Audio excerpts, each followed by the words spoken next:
I want me some potato salad, green, chitterlings, rice, taste it, um,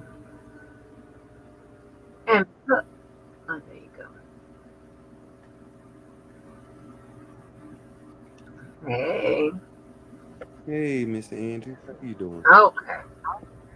So, um, so anyway, and it's funny that you use the word chemistry, right? Because it had to have been chemistry. Because, like, I don't mess around like with friends and people that ain't my type of people. I don't mess around trying to get to know you, this, that, and the third, whatever. I don't do that. Because I feel like it's a waste of time, and I be having a lot to do, and I just don't have time for that. Because if I know I know that you're gonna get on my nerves, you know, or whatever, friend wise and stuff like that, whatever kind Mhm. of relationship it is, I don't bother with it because that's my pet peeve. People getting on my goddamn nerves. That's one of them. So I don't like them type people. So I don't even invest no time or energy, fucking with you, you know, that in a way that's not surface level. Yeah, we don't do that. We don't do that. And you might be good. You may be fine for a bunch of kikis, but when they get really down to it or whatever, are you going to be?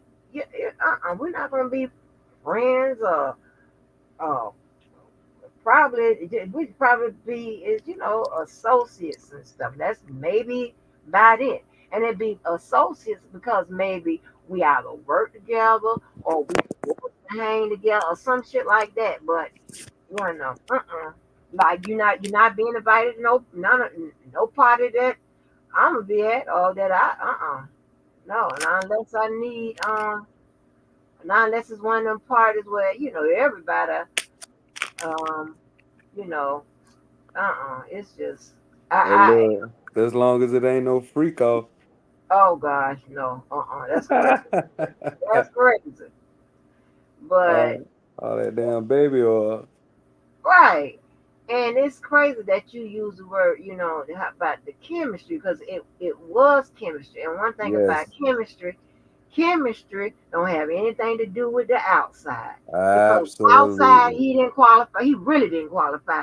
It's why he was no. He was a good looking boy. That's not what I mean. I didn't like his clothes. I didn't like Right, his hair. right. I ain't His like none of swag, that. He was all wrong. his whole swag was off. Yes, yes, Yeah, it was. Oh my yeah. gosh, it was off. Mm-hmm. I ain't like none of it. It was crazy. So I was like, okay, and that's the thing. Like with chemistry, like that when that chemistry is there, it really the outside really don't Mm. even matter. You know what I'm saying? You And got one it or two things. also defies logic for real, for Uh real. huh. What something Right. that typically would make sense. It really don't make Right. sense. You know what I mean? Right. And chemistry can be one of those things that does what defies logic. Yep. Damn. We doing some damn Socrates and Plato shit up here tonight. Yeah. Oh, I'm telling you, man. One thing this shit is not simple. This shit ain't Right. simple. Complicated. Absolutely. Very complicated. Yeah. That's crazy though. That is Hmm. crazy. But that makes so much sense. That's why I like, talking to men because y'all fill in, fill in the blanks. Y'all come on, give me the information or confirm or make me go back to the drawing board on Right. certain things, right? But yeah, it was like that's what I'm saying. Kim, he was bad and like I don't know, he nothing about him I like. I ended up and I told him I said, oh my gosh, I said, listen, you know. He was like, I'm willing to do this, I'm willing to do that, I'm willing Yeah, to do to get with you, yeah. right? Hey Daniel. And I was like, oh my gosh. And I was like, I don't like really asking, you're not asking, but you know, like wanting somebody to change because that's selfish of me because you like who you are. And we just might not be, it could be an item or whatever. But I feel like that's like selfish of me to ask Well, or well, to not really, because or would you be open to a suggestion of his? um change me changing. Yeah. See, I shouldn't even ask that. I shouldn't even ask. um, I'm fucking it up. depends on what it is. Depending on what it is. Right. But Yeah, it depends on okay, what it how is. about this? We'll Mm-hmm. keep it as the golden rule. We'll keep it as the same change. Like if it's on the same level. Like let's say something about his swag, like his clothes or something, Mm-hmm. and you suggest him try something by buying him something, and you're like, well, try this, and he wears it for you to see how the new swag works. In the same instance, if he buy you some jewelry or something, if you ain't really particularly your taste, are you still open to try it out, to appease your significant other? Now, Kim, you must have heard that story. Mhm. That's almost exactly one of the first things that happened. That is so crazy. So I I want to didn't like. know. Tell me. I well, I'm so glad you want to know. I'm glad you want to listen to one of my damn stories. Yeah. Mm. Listen, I didn't like his hair. I didn't like his clothing. His outside of his Nikes. I didn't like nothing that he had going on. Right, the education wasn't there. It was just a lot. He was on the one of them people out there in the hood selling that shit. I mean, it was all wrong, all wrong. Who's selling that Okay, shit? yeah, yeah, it was all wrong. I used to have to pat him down before he came in the house. I'm like, babe, I got a child. And I went down there with the people. What you like? You ain't finna. Mm. Uh-uh. So, um, I asked. So he said he was willing. I was like, and my, my those requirements. And back then, and you think about it, I was a lot younger then. So I was sounding like some old entitled or some person that's Uh-oh. like some kind of control freak. And it wasn't meant me being control freak. I just like what I like. I like Spoil, to, huh? spoil, spoil. I'm only child, but Oh uh, Lord. Didn't I call it out? Oh Lord. a lot of people don't know that. I'm only child. Girl, that was too easy. Well, I think like you and Open probably You don't know. I don't think Mo knows you that, but you I think spoiled. you and Open You don't know spoiled, that. bro. You spoiled. You might not be riding, but you spoiled though. I used to be rotten, but that was many, many moons ago when I was a child. But yeah, I'm the only child, right? So, um, so like he was like you remember back in the day when the guys used to get them lines cut in their head and all of that, them Yeah, the all that, part. Yeah, yeah, the parts and stuff, and then all the yeah. Nike, the word Nike, all the check in their head and all of that. Man, I ain't never like. I'm a product of that. Oh my gosh, Kim. No, sir. Yes. The straight ghetto hood fabulous. Oh my gosh, Kim. Oh my God, Kim. He wore, and he wore a lot of trendy shit. He wore a lot of cross color Rockefeller and Sean John and all them extra people like that. I'm like, oh shit. Okay, he was in the urban wear. Yep, and that ain't gonna work with me ever. and here's the psychology or the psyche behind that. If that is something that you're going to gravitate to, I already know your mindset is real. You're gonna make some bad decisions, like with regards to us. It's a long story how I come up with that, how I hook all that together. But I just know that this ain't gonna work out. You know what I'm saying? It's just like, why would you favor this? You know. And I'm not saying there's something wrong with people who favor trends. That's not what I'm saying. I'm saying just for me, that just wasn't my type. You know what I'm saying? Like, I don't know how you gonna come here. Is you gonna have your, back then, you know, them high top fades and stuff like that was going on. The gun be damaged, your head sloped to the side. We're not doing none of that, baby. We ain't doing none of it. You know what I'm saying?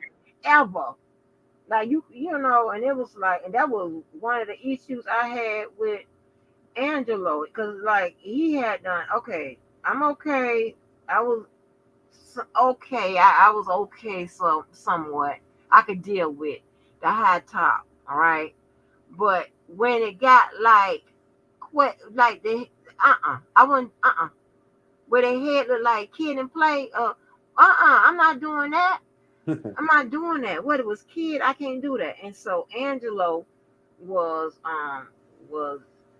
trying to, was on his way doing that, and I was like, I'm like, you are too cute to have your hair. You got the duck. You already kind of, he wasn't tall. He was maybe like 6 foot, but your goddamn hair look like it's 6 inches. This ain't gonna work out. This ain't gonna work out. So, so I just didn't like all that trendy type stuff. I like, pretty much the guys that if they're gonna do anything to give you an idea, will probably be like, I like the preppy type look, right? So I Yeah. like maybe like the old boys to men type of look, stuff like that. But none of that cross colors and all that type stuff. Oh my gosh. Well, anyway, and I told him, I said, I don't like none of your clothing, none of them, and I don't like your hair. Okay, and then it ain't help that up that top, it just the education went right. It was just a whole bunch of shit going on, and he was just a no, no, no. It was everything was just no, no, no, no, no, no, no. Right? Yeah, everything was just. I mean, I didn't like nothing about him. And then he said, "And I am willing to change all of that. I'm willing to go back to school. I'm willing to this, and third, whatever." I'm like, "Hey, purple, purple," and I'm like, "And you willing to get like if you have to get 2 jobs instead of a part time. He had a part time job. He was a part time employee and a full time drug dealer. That was crazy. I'm like, oh, but I like the fact that he was honest. He was honest or whatever. And then, and I let him know, that I probably understand you more than you think, because I got the other side of the family, and I explained that. And I have Hmm. friends, right? So, and some of them some street people too. So I get it. So don't think I'm looking at you and turn up my nose or whatever, because I'm not doing that. So he was willing, and um, so I went and found. Um, no, I take it back. It wasn't me. He was started going back to the lady that used to cut his hair back in the day. He was a little boy, whatever. So that lady wasn't cutting lines and shit in people's head and stuff. She was cutting it low and giving a little part on the side and going sit down somewhere, right? So, and then with the clothing, every time he got, once he got a job and whatever little residual money he had, when he transitioned from the streets or whatever, we would go shopping. And so I would show him, put it together and what have you, and then we would, he would buy it and stuff like that, whatever. So, and he was looking totally different. He looked like somebody. Um, that, is that the feedback coming from me? You? That's come from you. So he was looking totally different. Okay. So, but now by Christmas, he had an almost just pretty much had gotten out of the streets. He gotten back into school immediately, and he was still trying to find a job and stuff. So um he had two kids. I mean, everything was just negative. He had two kids. At one point I wasn't dating nobody with a kid until I had a kid. You had a kid, that was automatically no. So if you had two kids, I was like, huh, you want to date who, huh? But I just also okay, because I started liking him. I started liking his personality. I started liking him, and so by Christmas, he got me a whole bunch of gifts and stuff like that, and he got me a promise ring. Him done popped up. He got me a promise ring, y'all. So I didn't care that the ring wasn't like the rings that I had gotten before or whatever. You know what I'm saying? I know. I mean, I know what situation, what everything was, whatever. And I'm not like one of them type people. I'd just be okay with a gift. I'd be okay with a card, to be honest. So he gives me a promise ring, right? If of course it's a promise ring, so it's not gonna be, necessarily have to be like a ring that's gonna drop my hand on the ground, right? But so he gives me the ring. I didn't even know anything about it. So so it was Christmas. So when we go back in January, I go back to work and I had the ring on my finger. Yvette was working at the same place. Remember what the fake ass girlfriend was saying? All those companies that we used to have run the Fortune 500 companies, like over 200 Fortune 500 companies. Yvette was working there too. Um, she saw the ring.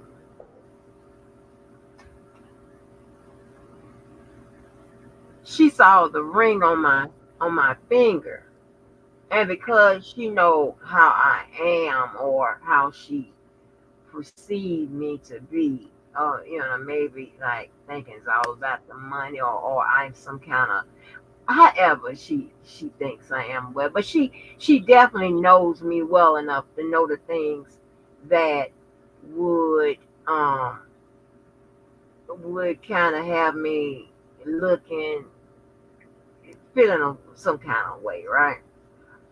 So she saw the ring. She talking about, I was like, this the ring Mr. Walker gave me. It's a promise ring. She talking about, girl, they had that ring on sale for like $3.99. And she made that old hater smile or whatever. Now that I know what it is, it was a bunch of jealousy going on, but I didn't even know at that time. And at first I said, what? And then um I I thought about it, and the me kind of felt, the me kind of came out. And this is how I knew I had liked him. This is how I knew I really liked him, because the 5 minutes that she said that, the kind of material girl came out. I'm like, what? You know, and then I thought about it. I don't give a fuck. It could have been $50. I don't give a fuck. you know, and so, and then with her, with a lot of people, they don't get the reaction out of me that they think they're gonna get by saying or doing something. Then they get pissed, or they know that their plan has spoiled, right? So when I get home, he's gonna oftentimes be the first person I see, alongside my daughter and my mom. And so and I was like, let me tell you what happened. I was like, my friend Yvette, who you met, she was like, she saw the ring and she was like, um, um, girl, they got that ring on sale for $3.99. My sister got one just like it. And she like, like that. And from that day, I'm telling you, it has been, he couldn't stand her ass from that day. From that day. When we divvied up the who was gonna be responsible for what for the wedding, he had automatically said because he was in charge of by getting the material and stuff like that to have the dresses made and things of that nature, whatever. And he was like, he said, I'm not buying no 50 yards of fabric to wrap her big fat ass. And it got crazy. And the girl that y'all heard in the parking lot, the girl Val, who said, and where the people at? Who said she was talking about how small I had gotten or whatever. I told you, honey, Vet had it out, and that was when I was telling y'all about how she let the door open and pretty much had that girl clothes taken out of Yvette out of her house, right? And just doing all kind of bullshit like that. And I mean, because they were like, her and my husband, they were like on the same page when it came to Yvette. They was like my mom loved Yvette, whatever. My mom was even mad at her because she saw that boy change, and this is before my mama, long before my mama, you know, stopped liking him or whatever. That was years um, later after my mom, before my mom started disliking him. But my mom didn't like that or whatever. Like you don't diss nobody, bringing stuff like that, especially with the kind of money. Now, mind you, I don't know if anybody looked at that. Oh, I better not say that. Well, I can say that. The like that OG that was on the wall on that interview. At the end of that call, he called a dude named Henry Mann, right? So if y'all, and I showed y'all the articles a long time ago, I know that, well, I don't really care, but that somebody was going to do an interview with Tilly, and he called Hen. Well, Mr. Walker, um, you know, setup or whatever was in the Hen them, you know, organizational chart or whatever. So yeah, so that was a kind of a big change for Mr. Walker. Mind you, he was taking care of his mom. So the whole setup over there, the whole house. It was a lot. So, he was paying for school and shit because he had flunked out of college, and he went back. So they wasn't. He had too many. He hadn't graduated and all that type of shit. There was a lot going on. So he was paying for them classes.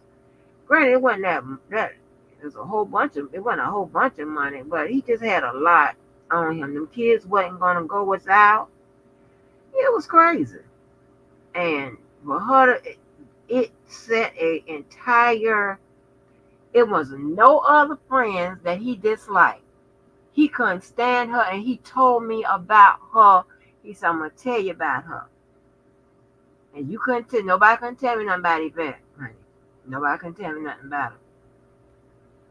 Everybody in the world tried to tell me that she was jealous of me. I was like, I don't know how. How is that? How? Baby, it was crazy. And from that, I mean, he would, and it was so crazy that that night, and I told y'all she was talking about, like I'm responsible for her goddamn low self esteem and all that shit. She said that she heard him and I whispering in the kitchen because this was the bridal shower, the bridal shower, but the men kept kind of crashing or whatever. It was crazy because he really didn't want to go and get these rounds of blowjobs that my cousin had to set up for them. It was. Listen, oh my god, What? yeah, that was supposed to be, and he was like, he had brought me back in the room to me, Angela, I gotta tell you something. I was like, what? He said, listen, your cousin done set us up with a whole bunch of blowjobs, because they was having a bachelor party, same time we was having a bridal party. While we was over there calling bingo numbers, B39 and all this shit, they was over there about to get blowjobs and shit. A courtesy of my cousin. And that's some shit. That same one, them same Kennys. That's And crazy. so that was crazy, right? And he told me. And he was nervous. He was like, I don't want to be, at least he was acting nervous, I guess. But either way, so he tried to he tried to stay you know uh over on the brighter shower side. He was like he didn't want no trouble, right? So um so she gonna say that she heard him talking because he the sight of her he would just piss him off, and he would start calling her all kinds of names and stuff. And she gonna finally tell me here's some damn 20 something years later talking about I heard him talk about him talk about me and stuff. And I was like, uh and she was acting like she was upset with me. And of course she'd be doing all this shit like she blaming something on the alcohol that she's why she's saying all this shit to me. Or it's stuff she's saying is said under the guise of a joke or some shit like this. And it's actually all the shit she means, right? And she know I ain't gonna really, you know, go too far in on her, but I'll go, a little bit on in on her ass. And and I was like, so how she was setting it up, she would make you think that I had said something about her ass. And I said, and what did I say about you? She said, you ain't say nothing but shh. I was like, yeah, I ain't talking about your motherfucking ass. So don't bring it to me like I'm talking about your motherfucking ass behind your back, bitch. She probably felt like you supposed to take up for her. I done, but listen, let me tell you something. I had taken up for her several times. Listen, and let me tell you something. I done took that girl. She would always start some shit sometimes with me in these motherfucking relationships. I done took her all on dates. Listen, with Adrian, all of. And what else you want me to do? So she wouldn't be left out or this, that, and the third, whatever. I done been like when she really likes some motherfucking body, and they be talking about, yeah, you gotta get somebody with my friend, all this bullshit. I done been that person. I have done it all when it come to her. Okay, only thing she could do is not be a shady bitch, and I didn't even know she was doing thinking like that. I wasn't thinking like that because I'm thinking like, how is my best friend, pretty much a sister or whatever, like would be this way and what and Like, it's crazy. So I and she done heard me. I done broke up with people over because they didn't like her. They done, all kind of shit. So I don't know what else she wanted me to goddamn do. But when you done said this here about that ring and and stuff like that, you made it personal with him. Now you Right. want me to? This is now my fiance. What you want me to do? You done made your bed hard. Yeah, you can't come back from that. That's fucked up. Yeah, and them streets is still in him. He better tell you about your and be glad he ain't tell you about your motherfucking ass, which he what he wanted to do. All the other rest of my friends, even the friends that I met through her, they had a good relationship with him. Okay, he couldn't stand her motherfucking ass, and she couldn't stand him. It was crazy. Hmm. It was crazy, So and yeah, that ain't good though. To have your fiance and your friend not getting along. That ain't a good look. right, but Kim, how could I mean I tried to fix it. But and check this out right here. And my mom loved the hell out of Yvette and whatever. But when she did that, and my mom ain't love her no less. But she really, begin because my mom was just like me when people were saying like my aunts and stuff. My aunts and uncles, they think everybody jealous of me. I don't know why how this works out. They would think Holly Berry jealous of me, honey. I don't know how this works out, honey. but um, but they love debate this, that, and the third, whatever. But they always will be like, Steve jealous and that type of stuff, whatever. My mom, when my mama said it, and my mama used to get on me over her because I'll be like getting on Yvette by doing all that goddamn eating and doing all this extra. Because sometimes I begin to like like talk to her as if I'm her mama and I'm the youngest, right? But I'll be like, like getting on her by doing all like screwing people, like having them one night stands and kissing people on the first night and shit and all of that and stuff. And I didn't think it was a crime until I did it. I still thought it was a crime after I did it, and I didn't do it no more. But um, just but she had a whole history and a habit of it. And baby, my mom used to get on it, especially my mama, I call her Salvation Army. She loved housing and feeding people. I wonder where I get it from. Man, when I tell you, I used to be so like cause my mom would fix like plates for regular people on regular plates. She would fix Yvette like for like the men plates on platters. And Yvette would just be eat all that fucking food. And I would lose at my appetite. Like hell no.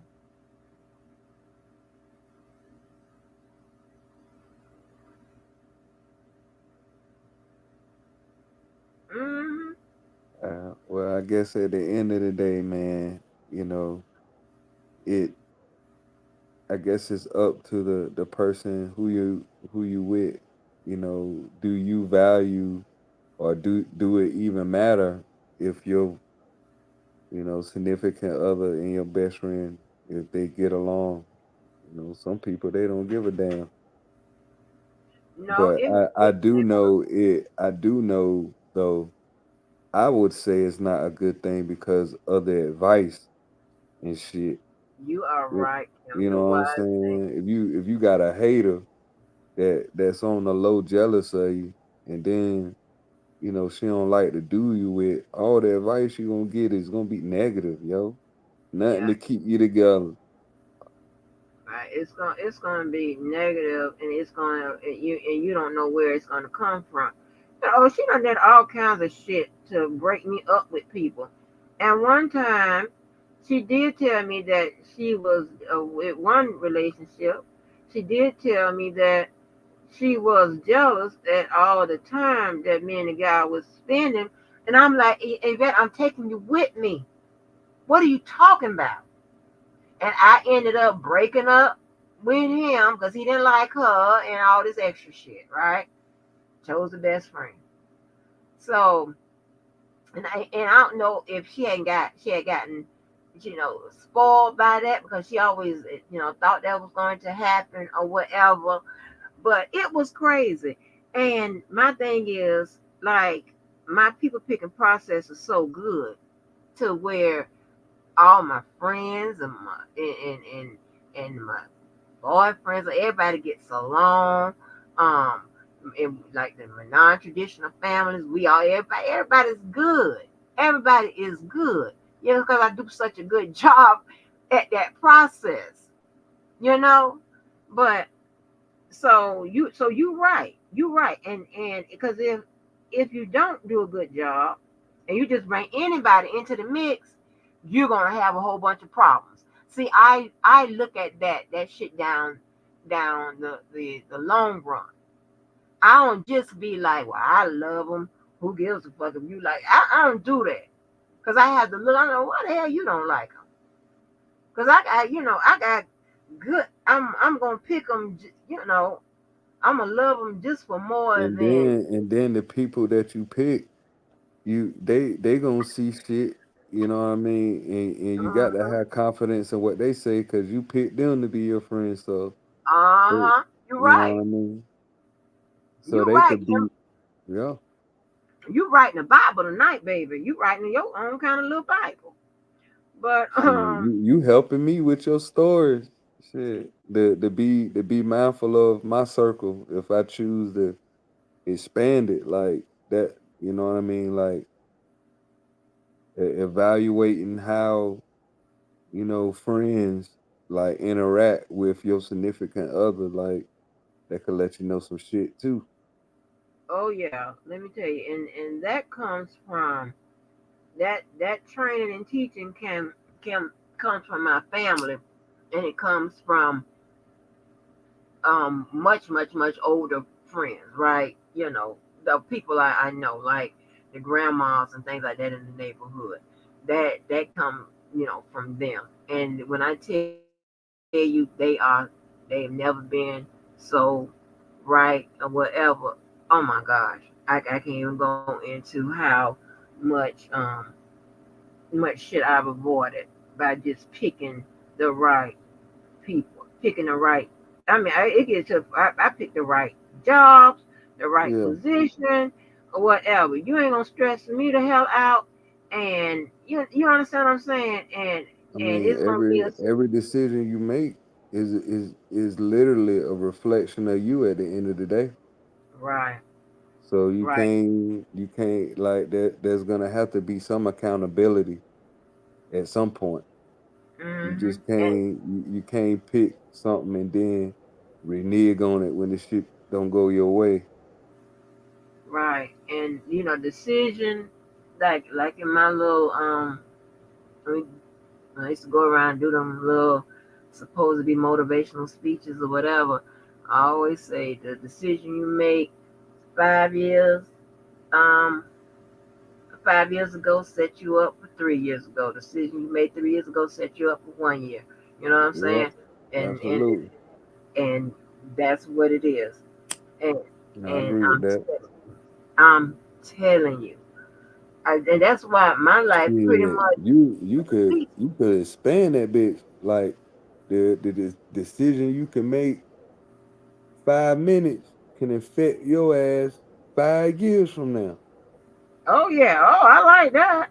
You know what I mean? Like Yeah. sometimes making a decision like just based off of impulse and not Mhm. really, taking consideration and thought into Yeah. that shit can affect you years from now. Kim. Oh my God, Kim. You know what? And another. attribute that I don't like in a person is a person that make rush decisions. Oh my God. If you don't take time to make to make decisions, oh my gosh, I'd be like, I can't deal with you. I can't deal with you. I can't stand no shit like that. And it be decisions that uh you got time to make. Like I don't understand what the rush is. You understand what I'm saying? It's like, and I ain't trying to say you got to take 2 or 3 years to make the simplest decision, find out what you're gonna wear, that type of stuff. But you have people that plan when to have children. You have people that actually plan for stuff. And a lot of times, if you when you plan for stuff, and sometimes you can't plan everything. But I can tell you this: just say you most of your life you pretty much planned it out. When something comes up that's unplanned, you're more able, better capable to deal with that unplanned event. Okay, because your life, the rest of your life, is pretty much planned and structured. All you now, but and you just got to deal with something that just popped up. When you somebody that just making all these decisions without thinking and this and okay, because of whatever the reason is, uh-uh, I can't deal with that. That means you don't think, or you can't think, or you don't rely on your thinking process. And I don't like none of them. I don't like none of that. So that ain't gonna work out. I don't like nobody. And I got to be able to trust you alone. I don't care if it's a friend or whatever. You know what I'm saying? Like, Well, I got to be able to you just trust you said alone. something then. You just said something then. That's powerful. What? Which part? I gotta trust you alone. Yep. I got to be able to trust you alone, sweetie. You could drop the mic off that. Hmm. I That got to be able to dang, trust you alone. that's good. Dang. Let me tell you. I don't know, and you probably done heard about these type of people because you be in the South. We have a few, um well, I guess what they can consider mega churches, right? Because that's what they consider 'em. And it's this one church. It's a friend of my cousin's. She she married this dude that's in the service. Married this dude in the service, right? When those servicemen, those service people, they get to save up a lot of money. They get all kinds of little perks and benefits and things of that nature, whatever. They don't have to spend a lot, you know. Listen. So they able to amass a whole bunch of money, especially if you go up in rank and if you get them, signing, re-signing bonuses and all that type of stuff, right? So the man was off on them deployments, right? And those deployments, you know, usually be 6 months, depending on what it is. It could be longer. They out there stranded on a boat. So this dude married this friend of ours named Van. She wasn't really my friend, but I know her because she friends of my cousin and friend of a friend, right? So, man, she started going to one of them churches. Lord have mercy. She had done, but when that boy was out on that deployment, she had given, she had engaged the church all the money, all that man money he was sending, putting in their account and Man, stuff. Cause it was they don't have nothing but direct deposit. You stranded damn, on a man. boat. Yeah, she done gave out all that man money to the church and all of that for the building fund, Women's Day, Men's Day, all this type of shit. And that man came back to a empty house, an empty house. She had gotten down to where she was selling the furniture and stuff like that in order to try to pay the bills. That's crazy. That's crazy, right? Giving it to the church. When I Oh yeah, man. that he couldn't trust her alone. That that's somebody with a weak mind. Somebody took advantage Exactly. of a weak minded individual. Right. But it's a That's lot terrible. of people that give away, get a their They home. possessions, they prize possessions to the church. They get that shit. Yeah. All That they shit crazy. money. That All shit of crazy. it. That Yeah. shit. That shit. That doesn't even make sense when you even talk about principle of giving and receiving, like reaping and sowing. If you giving it all away and ain't reaping something wrong. And because I don't like playing no games with the Lord or none of that.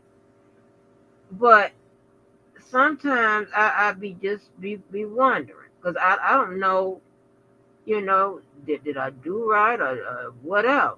I want when it comes to the money you supposed to tithe and whatever it is, whatever it is, right? Because I want to know, like, cause you got some of them church people, and some you can't trust, cause they be on that la la. Right, They be trying to tell you that you should tithe first, and God gonna take care of right. you or your They, bills or whatever, yeah, even yeah, though the bill people is knocking on your door or whatever. And so right, I don't, I, I don't. And then they be start hollering back. You ain't got no faith and all that type of stuff or right. whatever. They tie all that shit in together. Yeah, and I don't know what like I don't know. I'm just gonna be honest, and that's something I've always been unsure about. I don't know if you supposed to be doing if doing right means you tithe first and then the Lord or don't worry about making a way. Now that I'm talking about it to myself, it seems like I don't know, seems like I'm answering my own question. And it seems like you're gonna be fed or the faith, in the mustard seed. Where's apples? And Yeah, the faith man. of the Right, mustard seed right. is gonna come on through and give you what Hey, you listen. understand what I'm I mean, saying? Miss Andrew, let me just be honest with you. Uh-huh. This just my opinion. Okay, Uh-huh. you ain't got enough money to get to get a blessing from God. That you can't afford that shit. If you Ooh. put a number on that shit, you can't afford it. Ain't enough money you could give for God's grace. Cause God done gave his only God done paid the debt with his son. Come on through. I told you was writing the Bible. Come on through. So ain't enough money that you could give. So it's like when people try to um Shame you. yeah by putting by saying by putting your blessing is based on how much you give in a church Hmm. and try to shame you just because you don't give at all or you don't have the ability to give at that time that your blessings it kind of is being held up hostage until Ooh, you Kim, you. until Ooh, you until Lord. you can give. Man, kiss my ass, man. Listen, with that Bible, what it is, man, people take the Bible and being that they done chose, whether they Christian or not, they stand on that shit. But they pick and choose what they stand on and what they can do. My But my thing is this: mm, just because you give money to the church, don't mean you blessed by God. ooh, Be, yeah. because Oh I God. because I rather bless somebody. I rather bless the hungry and clothe the person who don't have no clothes versus giving my money to somebody I don't know what the hell they doing with it. And and then the pastors will be in on it too. Yeah, they do. And then That's messed up. I be like, oh Lord, I'm like, I don't want to do the wrong thing or For whatever. real, man. Oh my It's a Ponzi God. scheme. Ooh. But here's the thing. I feel like if you giving money to the church and you can literally see the impact that it's having on the community as far as feeding and clothing the less fortunate, I can't say nothing. And as far as like keeping the lights on and paying certain people to keep it going, like keep the grounds and shit, I get it. But when you see people in certain positions actually living that life of luxury, and then you got the congregation can't pay their bills, I got a big problem with that. Mm-hmm. I feel like it's hard for me to look at you when you Gucci down from head to toe, Mm-hmm. Gucci, straight, straight, like European shit. You know what I mean? Like, so I'm thinking in my mind, if you're projecting to me this image of luxury, in my mind, I'm thinking I ain't blessed by God because look at this old ass shit I got on. Mm-hmm. You know what I mean? Like, I feel like giving money to the church should not be something that you put a specific number on. Yeah, but You Kim, know, it's in the Bible about the okay. Is it in the Bible about the 10% or where is that? yeah, it is, but it's in Proverbs, and it talks about the storehouse, and it used the metaphor as storing wheat and sifting wheat, and what it is when you have 7 years of famine and you have 7 years of plenty or harvest, you supposed to prepare for the famine during the harvest. So during the harvest, you're supposed to get 10% to God, which is called your first fruits, because we're asking God to preserve the harvest through the famine. So through blessing the church or blessing God through 10% of your harvest, you're ensuring that you can sustain during the 7 years of famine. Kind of like a principle of a proverb of a woman, the widow woman. During the Bible days, if you was a widow woman, you didn't have any income, or it was very hard to make it without a man.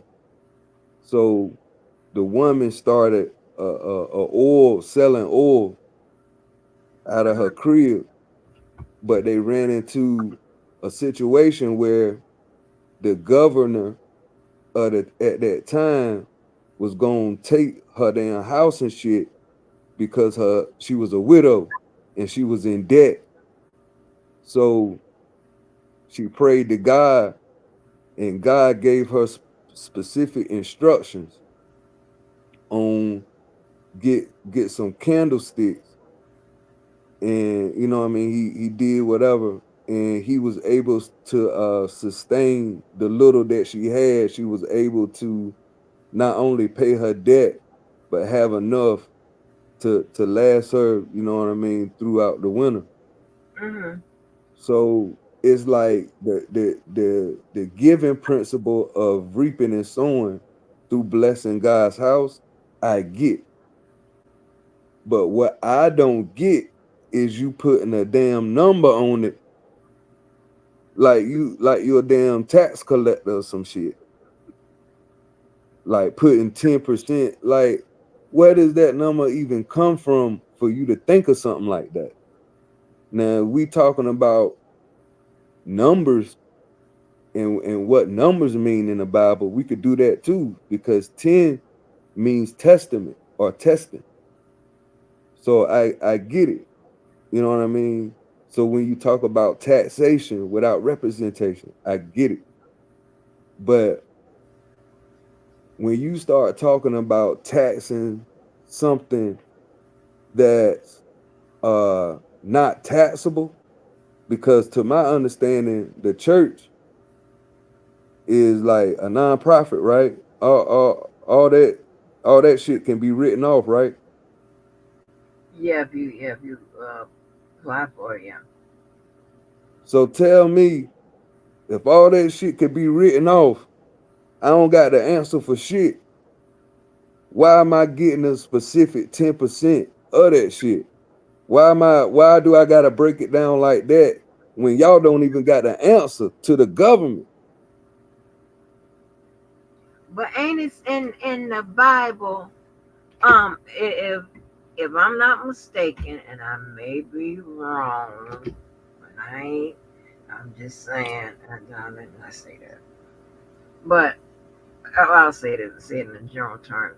Back way back when everybody wasn't on no fuckery. That not what is it? I had asked a question about prosperity ministry or whatever. I think that's what it's Yeah, called. yeah. Um, yeah, I didn't even know it was a name to it until I was looking, because obviously that has bothered me, because I be like, okay, I give here, I do this, whatever. I haven't in a minute had a structured, set up tithe, because I haven't been, in a church in a minute, and I haven't, and I it's not like, and I know, and I'm like, darn, you know, I don't think that what I do outside of the church is Let counting me ask, towards no let me tithe. ask you this. Let me say this. So I'm Let me all say messed this. up. Uh huh. Let me. How can it be that in the Bible it tell you what what percentage you should give God, call your tithes and offerings, but yet in the Bible it don't require you to be a member of a specific church? Baby, I ain't no Bible, no Bible thumper, so I don't know. You asking Robert? I don't Right. know. I'm just saying. I'm just saying. Oh, okay, you making a What I'm pun. saying, that type of question is rhetorical, meaning Mm. there's nowhere in scripture that it says that you got to be a member of a church. Ooh, he get me together tonight, y'all. Or this morning. Let me say again, there's Uh-huh. nowhere in the Bible that you could show me that you there in order to be saved and go to heaven that you got to be a member of a church, a one church. Ooh. No. Period. So why do people do it then? If it's not like it's not a commandment, it's not a requirement, it's not written in red that you got to be a member of a church and pay your offering and tie to one organization. That is not in the Bible. You know what I'm gonna do? I'm gonna write this down. I'm gonna do my research on this. I'm gonna finally Right. get to it myself and Yeah. find out what is going on with these Now it's ties. in the Bible. It's in the Bible that you do pay your tithes and offering, but it don't say that you got to be a member of a damn church. But who we pay the ties to then? Anybody you want to. Mm. Doing So that, doing going mine back to with what I was saying, mm, doing your Christian duty by mm, feeding the hungry and giving shelter to the shut up. homeless and shit. We supposed to be I'm probably thinking, we're supposed to be missionaries, oh like man, mission. Like me, I went on a mission trip to Tanzania and Africa. I went, yes, I went to uh, Johannesburg and I went to Tanzania wow, on a missions trip. okay, And the first 2 weeks we stayed in the bush, in the jungle and shit. And the last 2 weeks we stayed in like a resort. And what we went over there to do is to help the less fortunate. But while we was over there, we had to push that Christianity on them too, uh, because it's all of that shit is funded by Christianity. Like they got a church over there, they got like clothing drives and shit. They got a whole bunch of shit like that help the kids and shit, like a little orphanage and shit.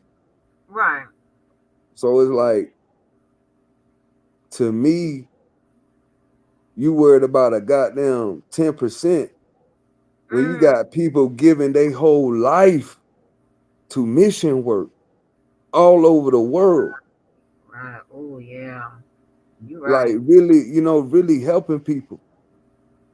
They ain't worried about no damn 10%, man. Nor are they worried about a specific building in a specific church. When Jesus himself traveled the world, Jesus ain't stay in one spot. That planting churches and shit, that shit came with Paul.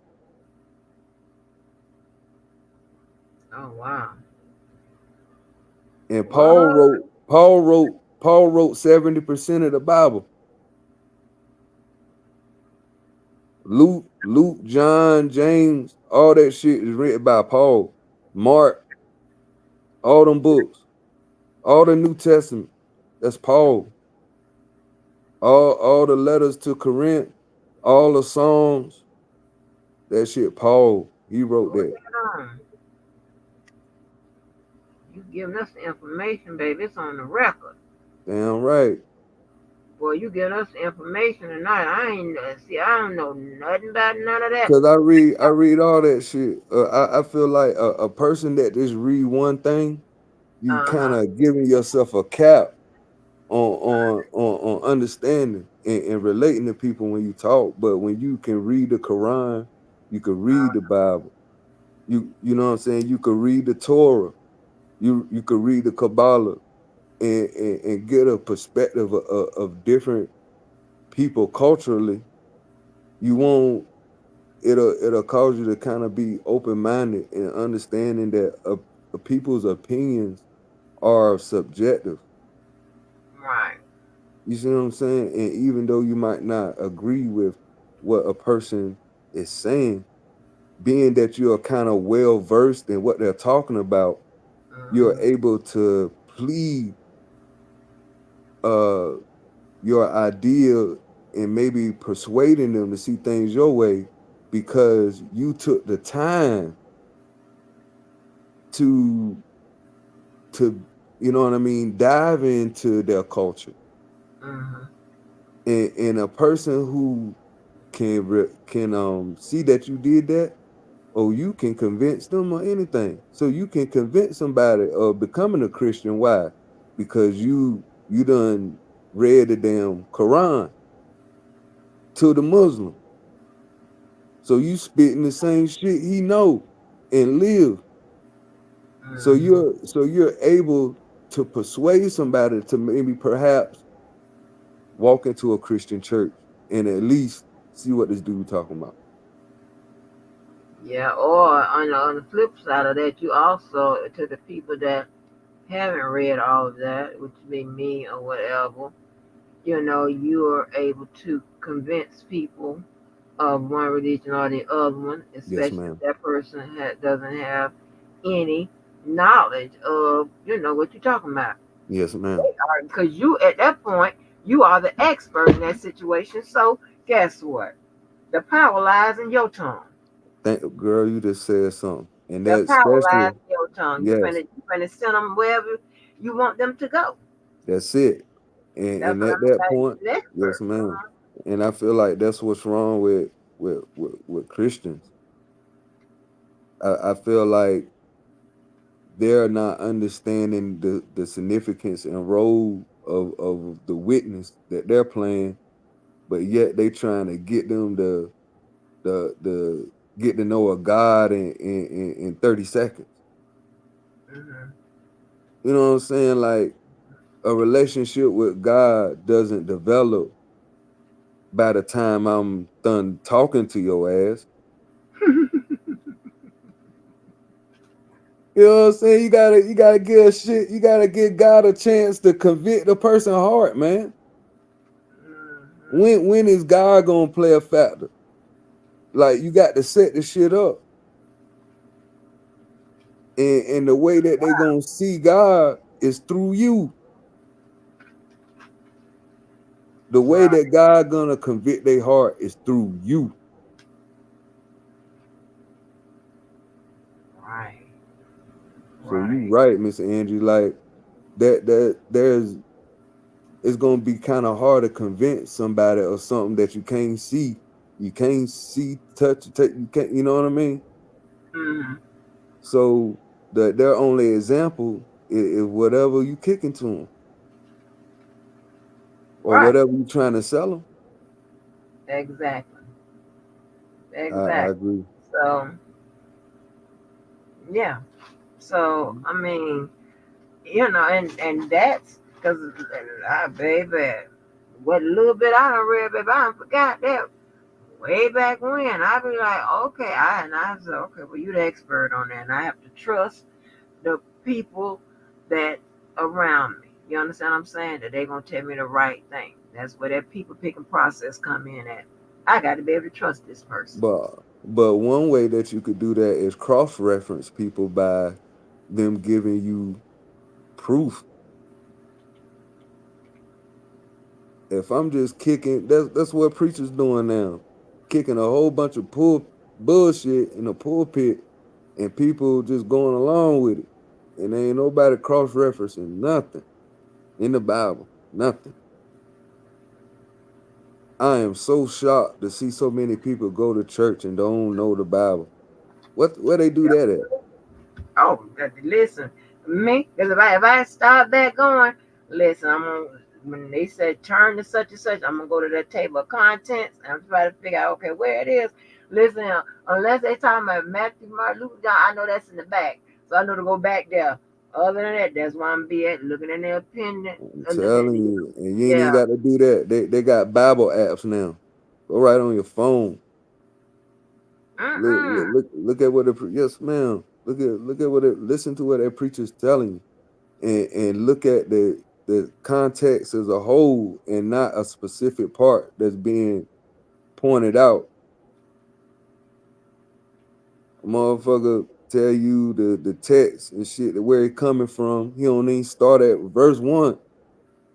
That nigga jump in at verse 20 and stop at 23 and preach a whole sermon on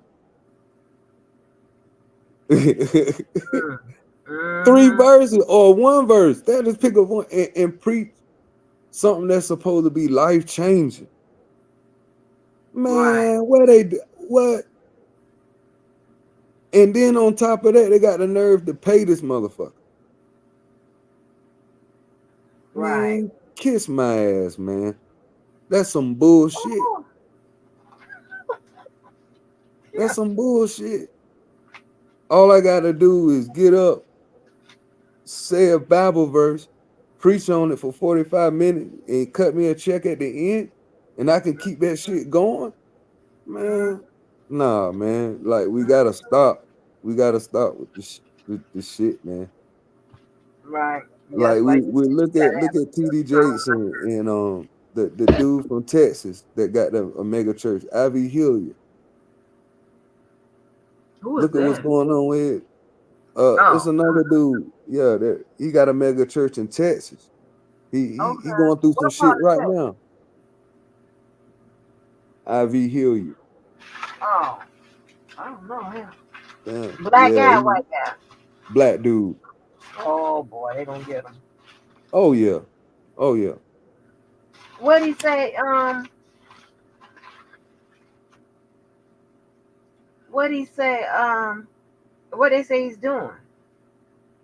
Well, his daughter, he allegedly like he has a daughter that's kind of coming out and saying how they was misappropriating funds within the church or Oh whatever. Yeah, man. So I guess people palms getting greased. You know what I mean? That I don't know, but what they saying is there's a whole lot of people that's like on I guess that payroll some shady shit going on with they payroll. no. Mm-mm. Yeah. And so when you start talking about money, then relationships, affairs, like just different shit start to come out. So Right. Right. the That way. daughter, yeah, Oh yeah, yeah. so their daughter kind of was speaking out on it. So evidently their daughter been exiled from their church, so she don't even go to their church. Mm-mm. Yeah, so she just been speaking on shit before they became a mega church. And yeah, man, it's crazy. But like I said, man, ain't nobody like.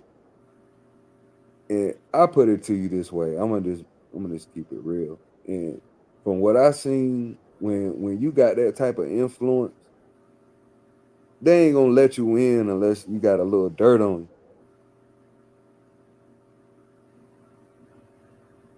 Wow. you. I mean, I just call it like I Wow. see it, You believe man. Like, that? Oh, okay. when Yeah. when you You get know when what? you get to a certain point, what I mean, Mm, it's like the underworld and the legit world, y'all cross paths.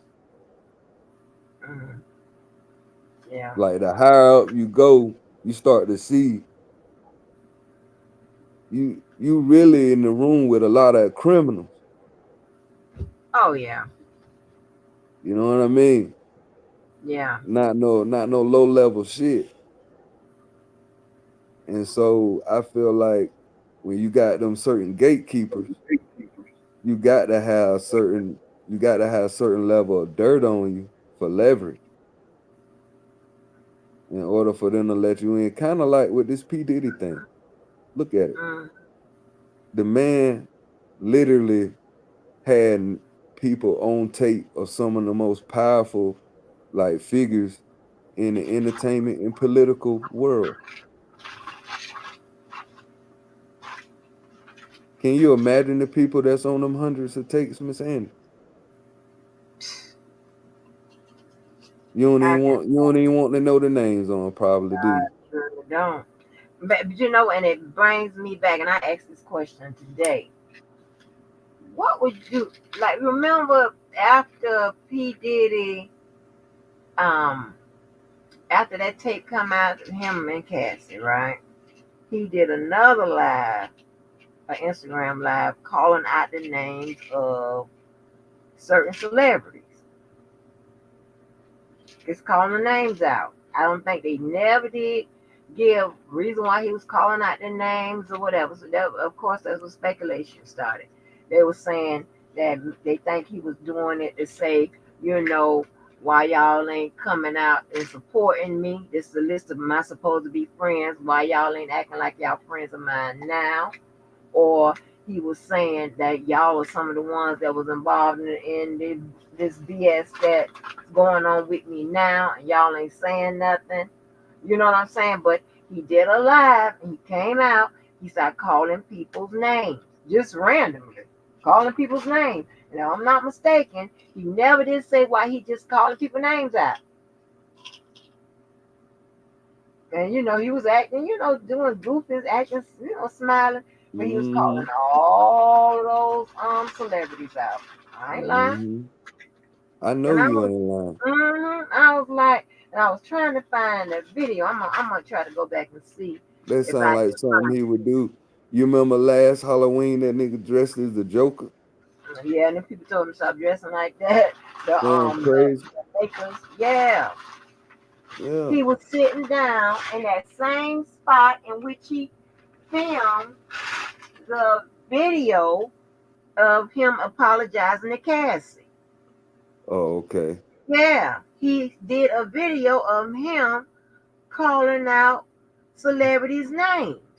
Yo, that damn video Yeah, he it did, was very, that very. shit, Yeah, it was that kind of. that, that shit was funny, bro. We was like, yo, I was fucked up. Mm-hmm. Yo, I was fucked up. Hmm. Hey man, yo, why did he even respond, bro? Like, Right, that, right, he, he kept looking to the side, like somebody was giving him cues, like, yo, keep going, like, keep going. right, right. He kept Exactly. blinking, bro. It wasn't no tear coming out. He was trying to cry. It wasn't nothing coming out, bro. Right. Like, I don't know, bro. If he come Yeah. back from this, man, that motherfucker Houdini, bro. Because in my opinion, this this this, this some shit where they trying to connect the damn Keefy D and Tupac Biggie shit. You know why they got his ass down? Why not? You know what I mean? Oh, here it is right here. Here it is right here. I'm gonna show you. Now you tell me what you think of it. Wait a minute. Hold on. Make sure.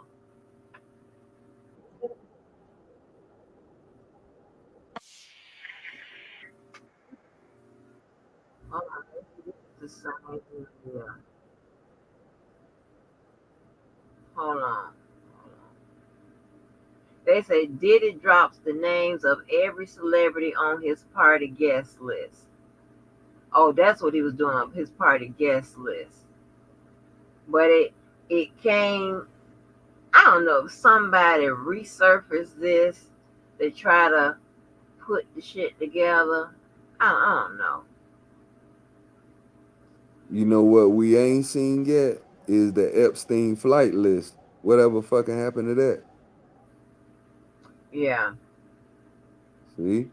Usher, DJ Khaled, Rick Ross, Swizz Beats, Gabrielle Union, D Wade, French Montana, Megan Thee This Stallion, video and right here. others. The video has gone viral and has been seen by over 6 million people. Ma'am, excuse me. Could you So it's called DJ drops the name of celebrity on his guest party list. Let me see if I can But they find. said in others, like who them others, yo?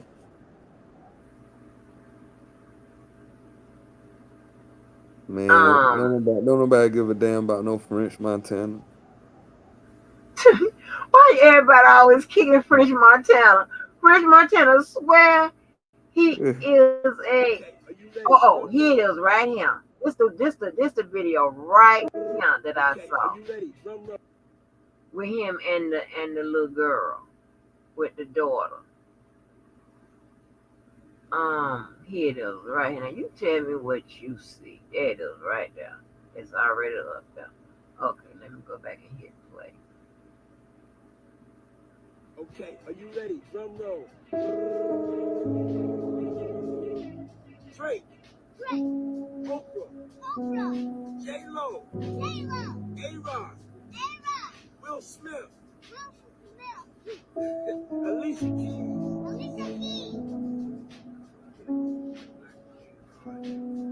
Justin Bieber,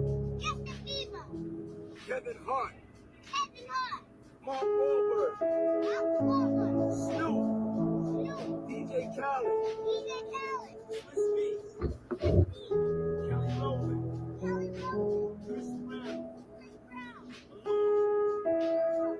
Malone, Sierra, Janelle Monáe. Yeah, that's my sis right there.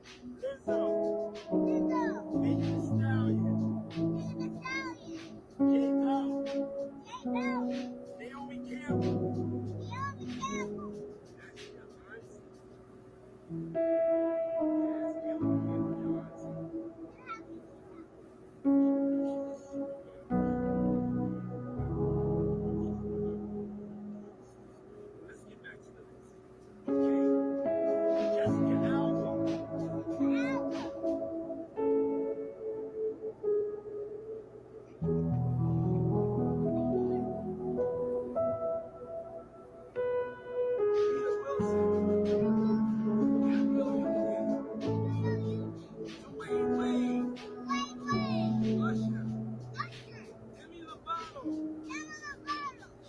his whole family. Tracy Ellis Ross. Little Uzi Vert. Sway Lee. Rick Ross. Julian Huff. Diplo. T-Night. Rhea. Burger Boy. The show's third singer.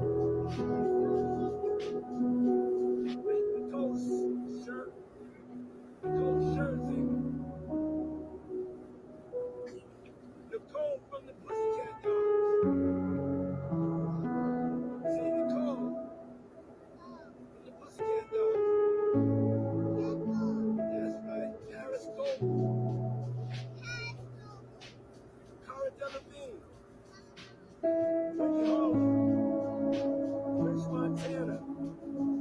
And a bunch of big surprises that I can't tell you.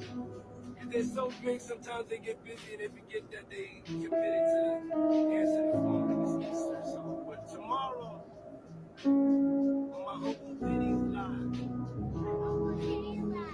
it starts at 3 p.m. East Coast, 3 p.m. and 12 p.m. West Coast. 12 p.m. West Coast. And we can bring you love. You know the love sign? Love sign, right? Now, check this out right here because I'm trying to date it. He called out Megan Thee Stallion. I think Lil Uzi Vert has been here for a minute. But he called out Megan Thee Stallion. Megan Thee Stallion, when she came around, what, 20, She what? done she ain't make it. She ain't really hit mainstream till about like 2020, 2019. But she been big in Texas for a while. Right, but she ain't been big enough to make no Diddy's list to go to his party. Right, right. So like yeah, so I say like 2021, 2020, 2021. She like started to come out. You know what I mean? Well, okay, her song Big Ol' Freak came out in 2018. Right. So maybe let's say 2019 if we be in this 2019. I know when she did the sweetest pie joint with Katy Perry.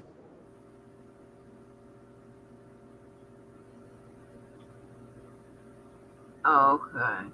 That's really So she been out just say 5 years. All right. To make because it said I think the first song was like 2018. So that's what then. So just say she would make his invite list maybe and talking about Lizzo and all them people there. Like, to where Lizzo is Lizzo. Like, come on now. That's been within the last everything that's been within the last 5 years. yeah, You that's what I'm saying. Right, yeah, right. All this shit recent. right. So hey,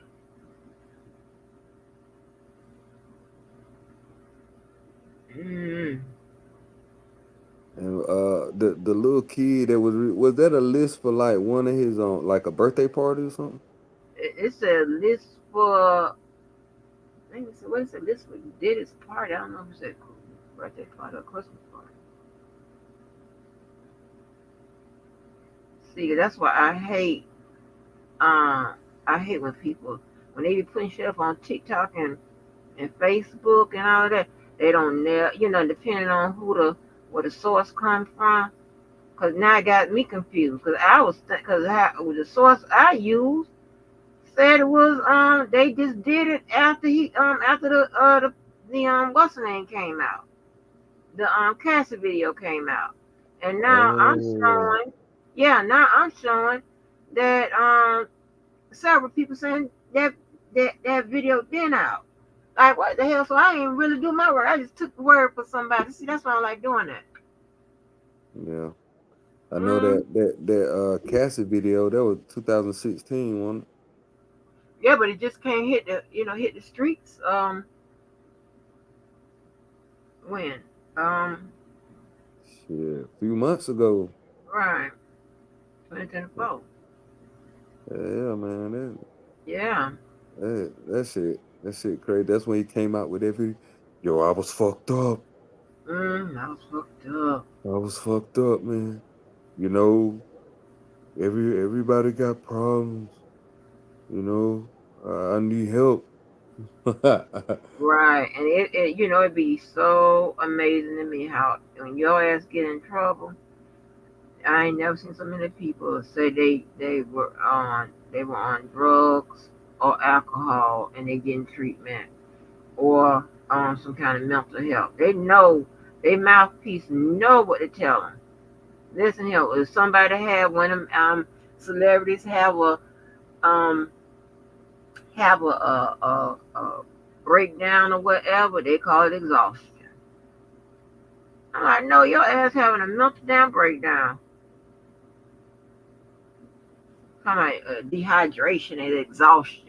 Okay. We still hmm don't know what happened to Jamie Foxx. And you ain't gonna know what happened to Jamie Foxx. Mm-mm. Exactly.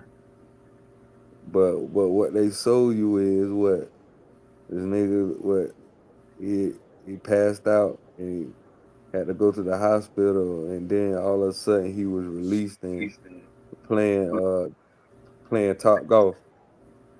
Right.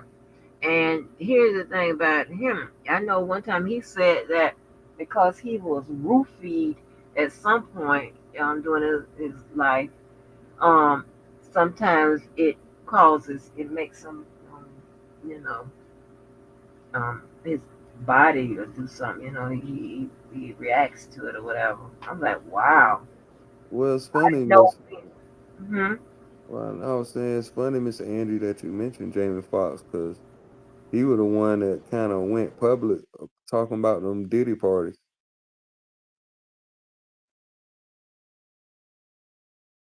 You know, Yeah, he did. He was talking about how he told Diddy he could throw him one for $400 or whatever he said, and film it and catch everything on film and stuff. And here's the thing, right? I'm all for filming stuff because I know that I'm not doing nothing like that. No, nothing crazy and stuff like that. So I don't care. But my thing is, so sometimes if you are one of them celebrities and stuff like that, you probably they um I'll tell you what I heard. A lot of those celebrities film that stuff. Why you think they film it?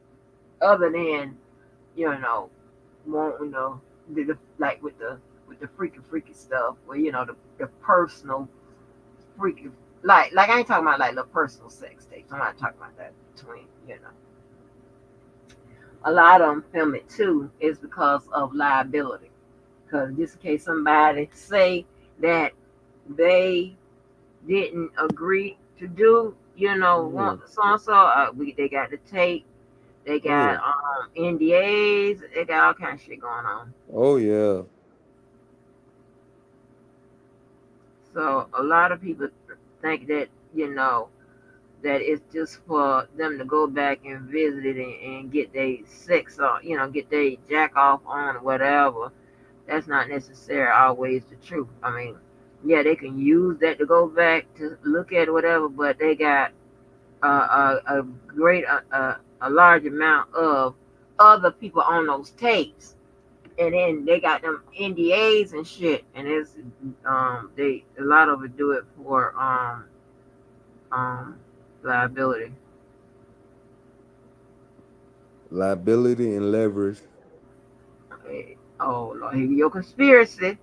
No, ain't no conspiracy. I'm just saying that that's not unreasonable to think about when you talk about uh Well, not black. I ain't gonna say okay, blackmail, okay, but not that time. but yeah, but having something that intimate without a person's consent, without a person's knowledge, is can definitely, you could call into question Yeah. or some type of leverage. You know what I mean? Why would you, do that without a person's knowledge, unless you're using it for some type of gain down the road or whatever? Uh-huh. Because I can assure you, all them celebrities, most of them people, if not any, knew. I mean, the dude had cameras in every single room, in every house. Yeah. You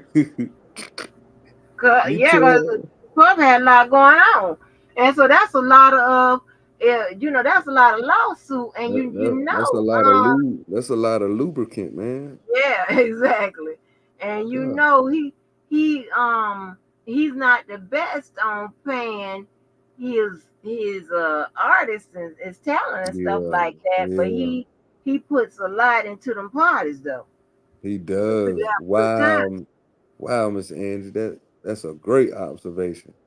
Wow, Mhm. wow. He don't give a damn about his artists, but them parties is The like parties, lavish. oh yeah, they lavish, baby. Damn. Yep, and You know you ain't worth a damn. okay, Damn. okay. He more worried about them and then here's the thing, right? And I don't know if everybody know they on them videos or not, and I Ain't no don't know way. how them NDAs, if it's a basic NDA, but check this out right here. We know from one of those from the from a recent leaking of one of those contracts he tried to get one of them artists to sign. It's like the way he the way it was written up, he thought about more than everything. Oh yeah. Cover his He ass. thought about more than everything to cover. Oh yeah. The way it sounded crazy when that girl read it. Yep. But guess what? When a contract is signed, that's it. Well, unless it's oppressive, then that means you got to go through other measures to get it undone. But Okay. and so what you should do is just take it to a lawyer or take it to somebody that got some good sense, and they'll read it and say, "Oh my gosh, this is crazy," Gotcha. But how he wrote it, it was ridiculous. It was Wow. like saying that you couldn't do something for life and all this kind of shit. Crazy. It was crazy. Like you can't mention it for life. All kind of crazy shit. It was crazy. Yeah, it was crazy. Oh, Yeah, so yo, he that shit funny, so so if man. he did them contracts like that, them NDAs, and especially Right. going on probably just equally as crazy. Yeah, Mm, mm, mm. that's a Damn. damn fool. Right, that's some shit like that. All kind of Ooh. oh, Miss that Angie, you is some funny. crazy, crazy shit there. It is. Hmm. Damn. Yeah, Damn. so He did it? I I can imagine. I just thought about that when I was trying to see what I was gonna say. I was like, wait a minute. If he wrote them contract, those like you know, some of them contracts up like He he better, did. he better start looking for talent in the inside. The same. Yeah, it's hard. Once The you D, the once D, you the get I, the D, the Y, the D, D. yeah, okay, it's hard to get those convictions overturned and stuff like that. That's why it's best to fight that shit really, really hard during your during your trial, just like how the YSL attorneys are doing. They fight. They shit. They doing damn near everything to Yeah. get from out of out of that situation because And then once Miss that Love ass ain't helping. She fucking up. Miss Love got a case to make. She ain't got time, you know. And I just believe that is there a better way for her to do her job? Yeah. Um, but here's the thing, right? She's already spent so much time in prep on the way she's done it to and she don't seem like one of those ones that can pivot and okay, be like, um, I'm a not okay, I can do without this question, I can do it. She don't seem like she's fast like that. She can't rephrase the question worth a damn. Right, well, but yeah, and I was trying to explain to Mo and everybody else who was listening, you got as a prosecutor, you got one shot to do a whole bunch of shit. And your question, sometimes you have one question you ask, no more, just say no more, and this just me. I do like one question and then three more. That'll be four per event, and move the fuck on, right? She got shit. I mean, she was pretty much going asking a question per the whole goddamn transcript. Like, are you per Yeah. every line of the transcript? Like, come on, now, love. Now you And don't have to. she was asking a whole bunch of run on questions. And the thing about it is, once you prep that way, and you done prepped all of that for for that witness, it's kind of hard to um pull something out and group something together and shorten it and whatever because you could be one restricting you could be not laying foundation. If you don't lay foundation, that means that you can't ask this question, that question, you can't do this, you can't put in this evidence, whatever. So it's like a tree. You understand what I'm saying? So it's like if you can't ask the one question to open up the door to all these other avenues that you have to take, then you understand what I'm saying? Then that's when them objections gonna start flying and whatever, and then you just going to miss establishing your points. She got to establish her point. First, you got to establish her foundation. Right. Then you got to establish the points.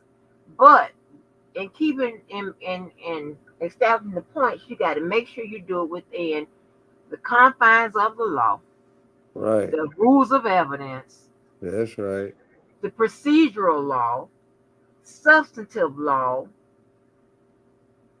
um, and all of that, and some other shit. And right. And one, And and a that certain you got amount of and have a certain amount of candor to the court. right, and you got to do To all of that, like in, like maybe cause like one or two questions. that's what she yeah. Cause to me that's what's getting on my nerves. And every judge she dealt with, from Glanville to this white lady, it's like her candor is like, okay, every now and then somebody's gonna get objected to. Okay, what they're saying is improper. Okay, boom, boom. That's normal. That's to be expected. But her candor when she's being reprimanded sucks. Like, she wear her emotions on her sleeve. You could see that shit. Yeah, but after I had that judge be dogging her. I mean, that judge be dogging her ass. Man, somebody I'd need have a called dog her at her her ass. house I straight love it. up. I I love don't. it. I felt Not for either side.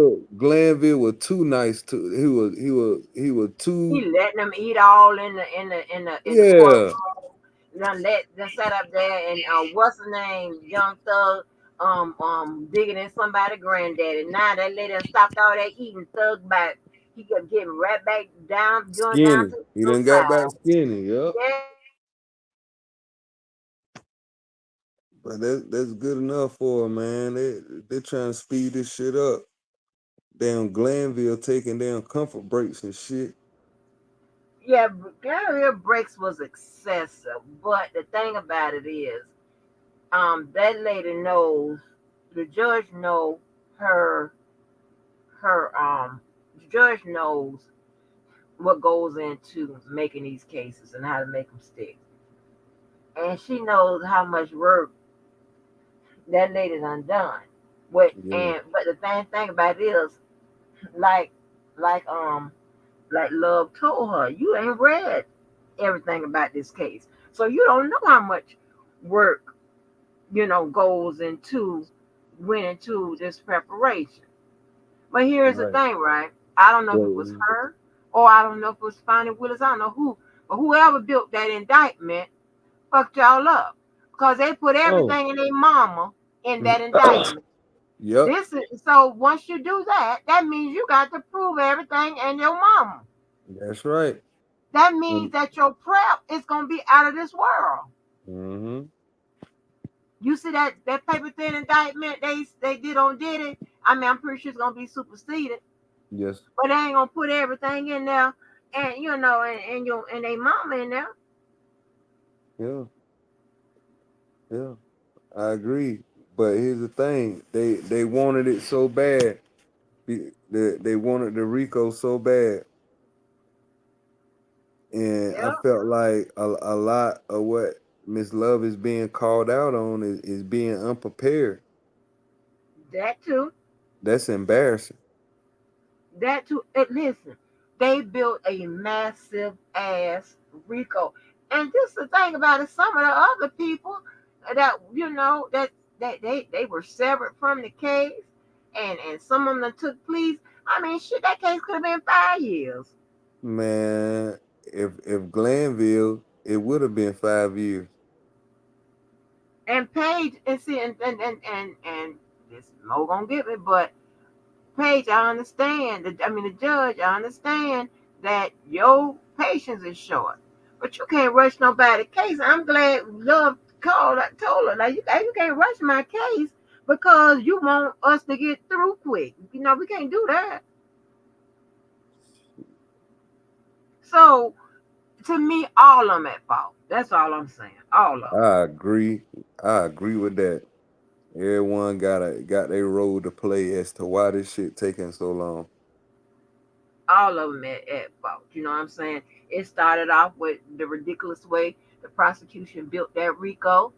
It then it goes to the defense, and they doing their job, but they're gonna try to find every avenue to get that case thrown out, and then with the judge, her lack of patience and understanding. So all of I them at fault. mean, you got the damn lawyer being going to jail for contempt. Shit. Hmm. You know this shit was a circus. Yeah, you got witnesses who are bringing lawyers. Whoa, Woody, Woody. Yeah, they got their own lawyer, which is fine. It's not she, something that she fine. always happens because it's really not needed. But like they are pretty much are just an advisory. They should have been there when it came to sign that agreement. And outside of that, being a part of the court is really not necessary because they can't make no objections and nothing like that. And then when that lawyer said, ask that judge, did he make objections if his client is being badgered on the stand? That judge say, no, you can't do that. And I'm like, oh my God, sir, where you got your damn license from? They fucking with me about my license because you can't find them. I'm like, are you serious? Yeah, I Mm, mean that's crazy. yeah. I don't know how this thing gonna turn out, man. And you know, every chance gonna get the other dude sharp, the bald head dude, he gonna ask for a mistrial. I'm so sick of that shit.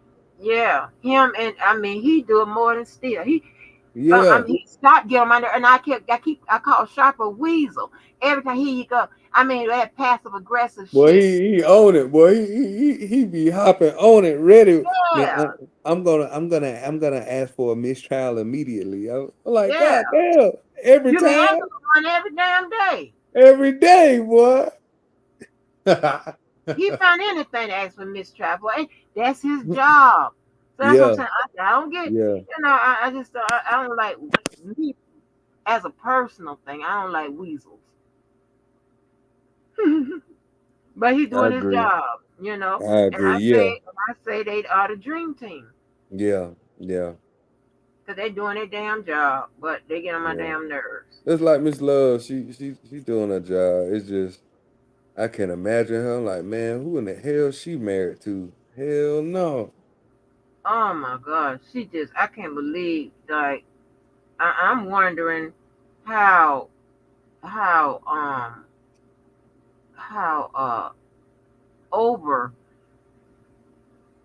that goddamn indictment is. I'm wondering is she the one that goddamn built it? Because let me see if I can find out. Oh I yeah. got it right I here I because I, it's I too much. guarantee you. I guarantee you. This is, but this is a political. This is a political move.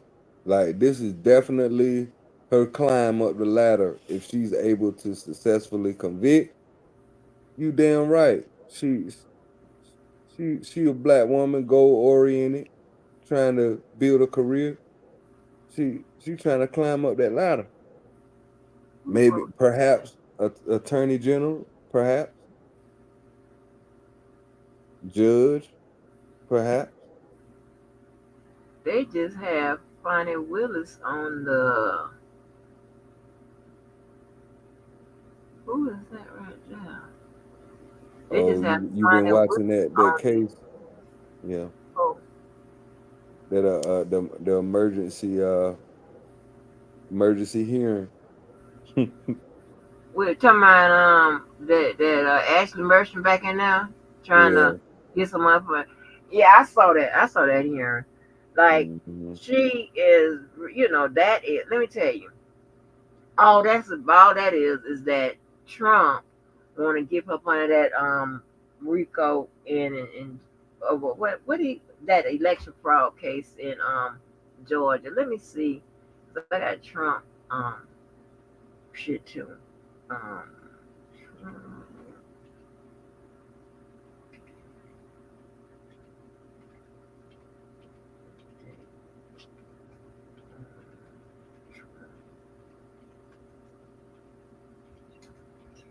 me see. What's the status?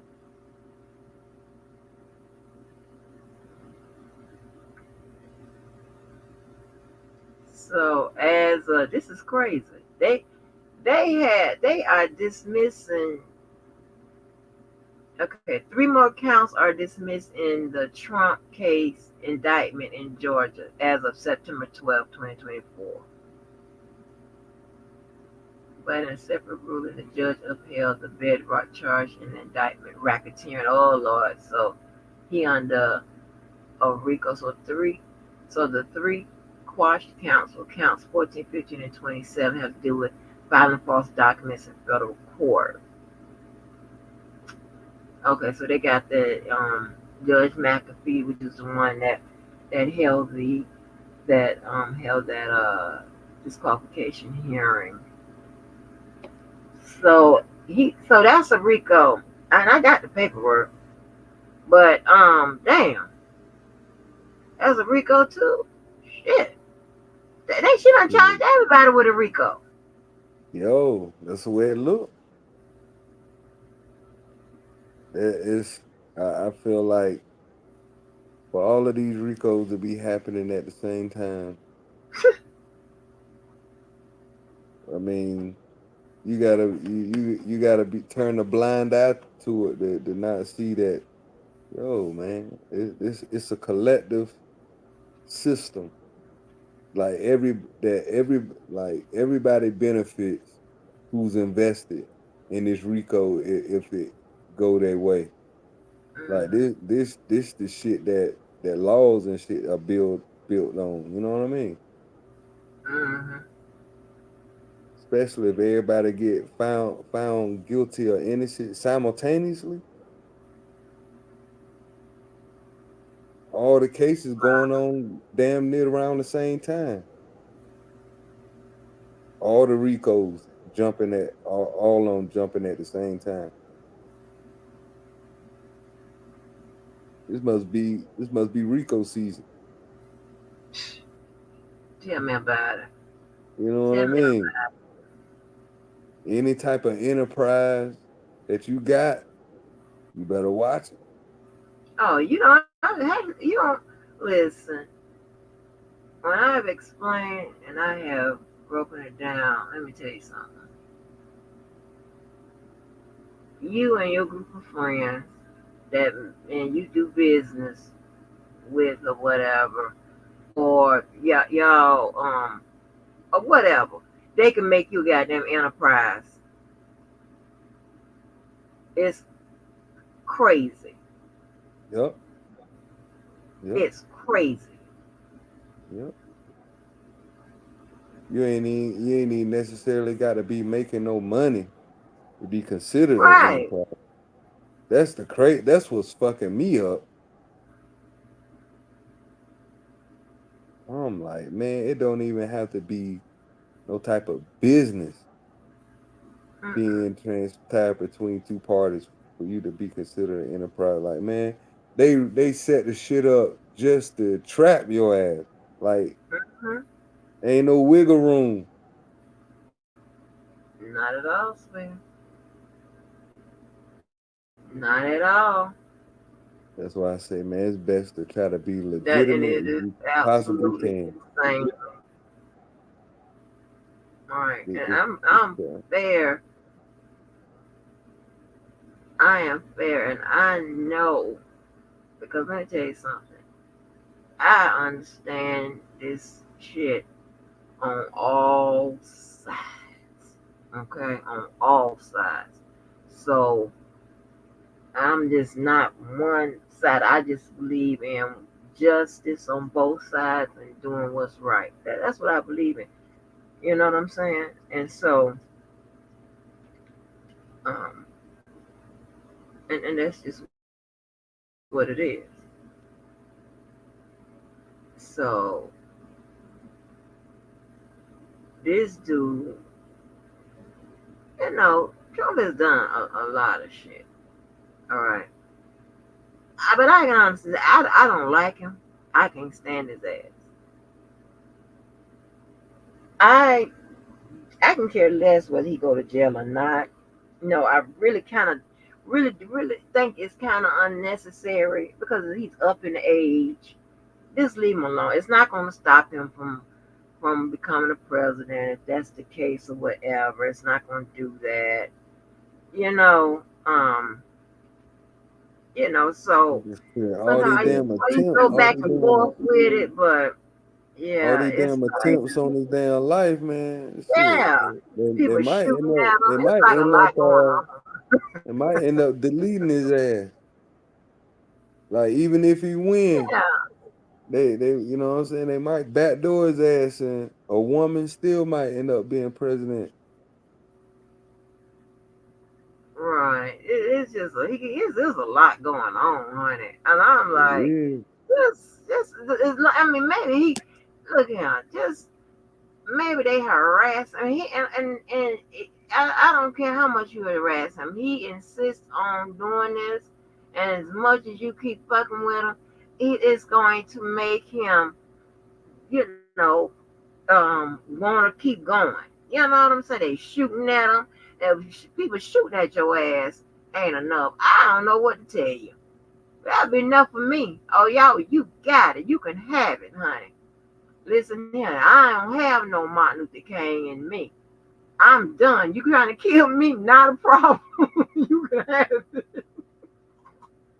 These ungrateful motherfuckers ain't gonna be happy for about what I tried to do for this country anyway. You ain't got to try to kill me.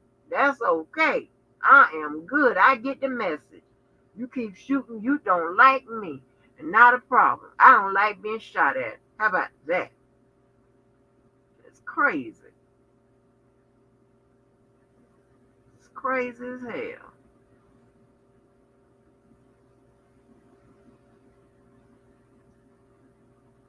You know, man. Oh, Kim dropped off. What up, Open? Open. Open. Open. I don't know what happened to Kim. My God, it's so funky indictment. Ooh, we got so many people on here. Let me see if they.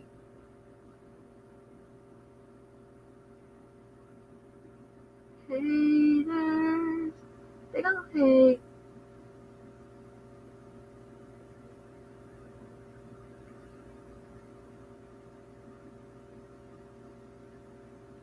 Now he got him an old funky Rico.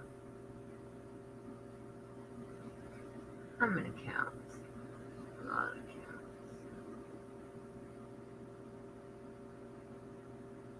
You know. Like this correct. I don't really, I don't know.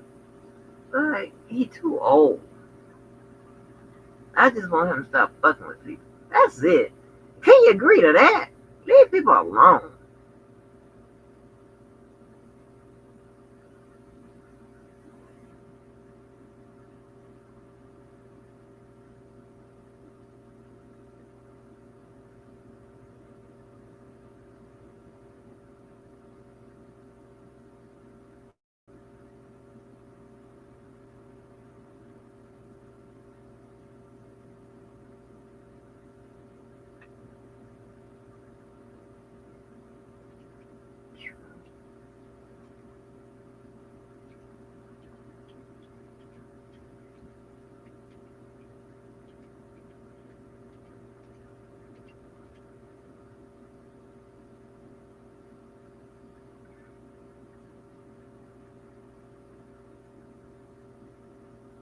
All the rest of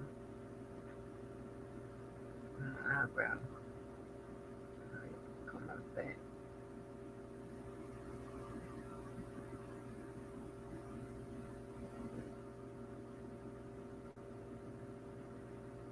No, but I am. Are your phone died? Okay. Or I might be off here anyway because I'm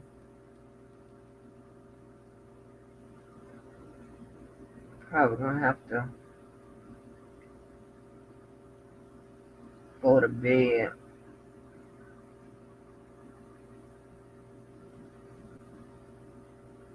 Or we get shut down.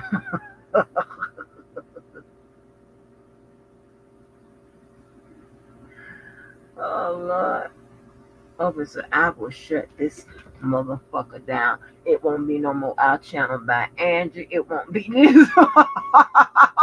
Oh, Lord. Oh, my goodness. Brother is crazy. Brother is crazy.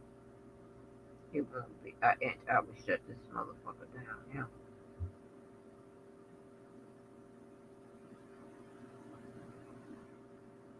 Oh, my God. I told you my brother's crazy. Crazy as hell.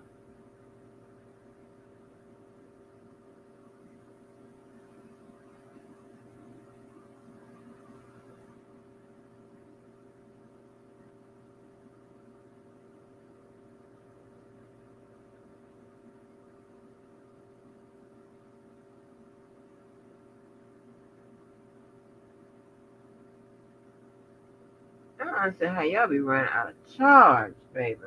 I don't. Shut this bitch down like, why you sick? Y'all said that boy was telling the people in the chat bag, good night, y'all, and the people was leaving. What the fuck? I'm like, wait a minute.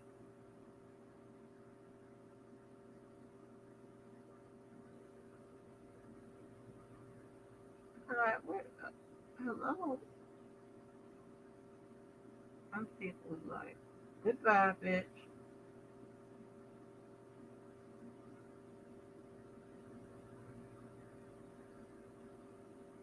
I'm like, but the channel say I channel by Angie, and Angie's still here. I ain't gonna fuck. You gonna open and come through and like,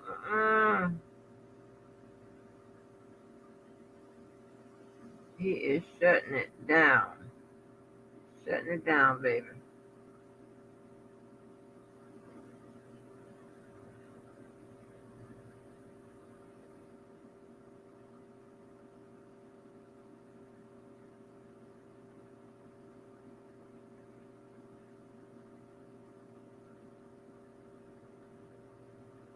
Oh, he said this bitch was wrong.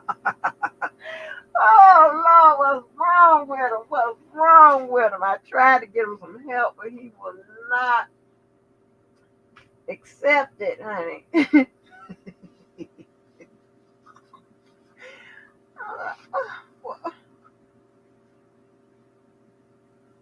Them people was filing out. I was like, oh my gosh, I hadn't even been here in a minute. It was shit.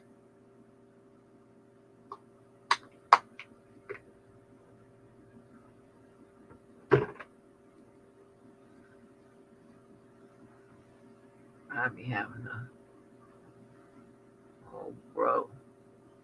That he can show his entire ass.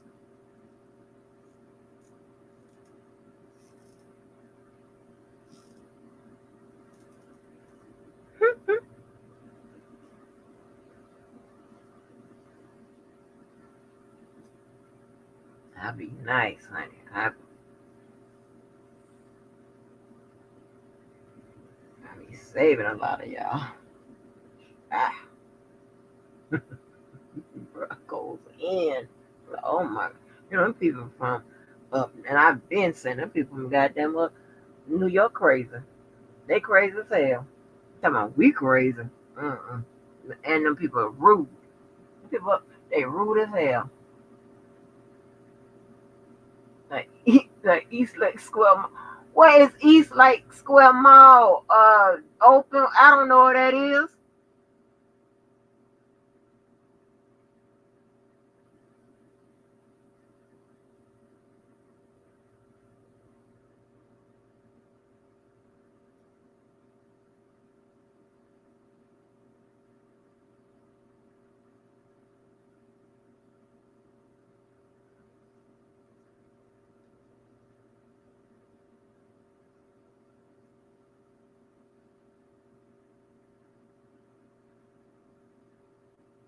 Y'all remember that little um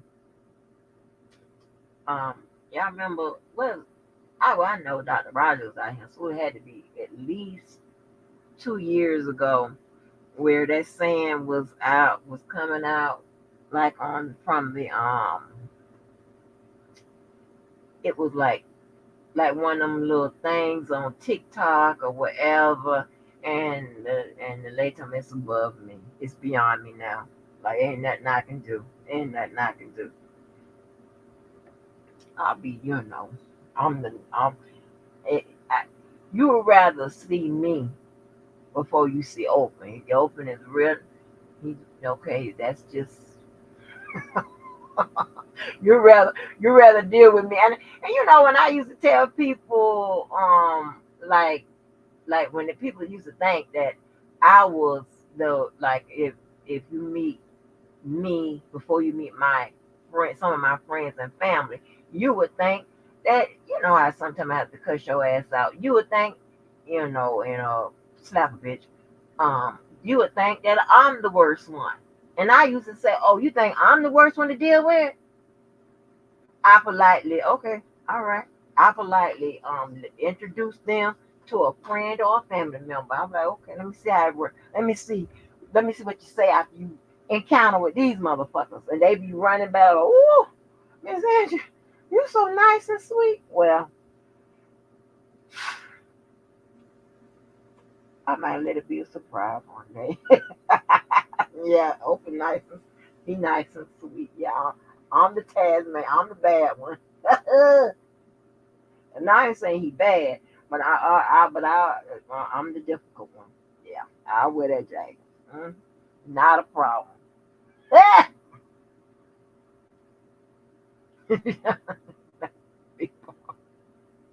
Oh, it's in Tampa. Oh, okay. Man, what you know about Florida? I don't know about no damn Florida. What do you know about Florida? What do you know about Florida?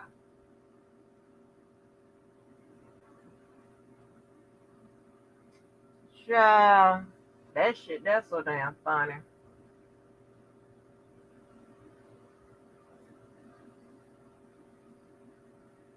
He stand by his positive videos and stuff he be posting. He lives by all of that.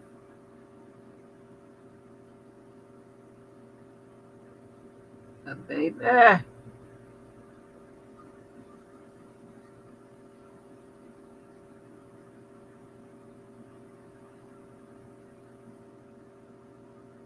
baby, I'm the sweet one.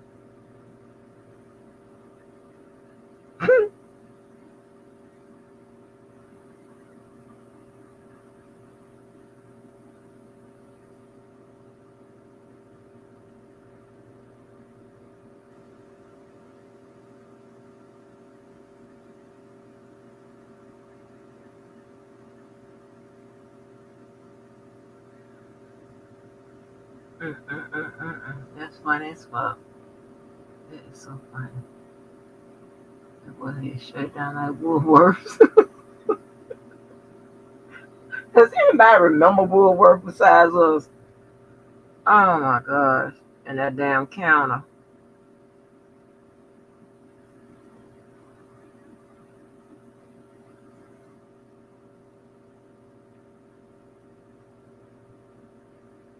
Now, if I'm not mistaken, isn't there a civil rights photo? Well, one of the civil rights people, and I brought this up before, or could it be it's just Jacksonville? There was some racist shit going on. I remember seeing some photo with Woolworths and something to do with some racism. Something happened at the damn Woolworths.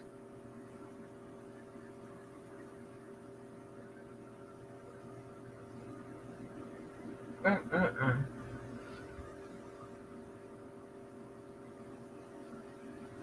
Shut it down. Oh man, that's so damn funny.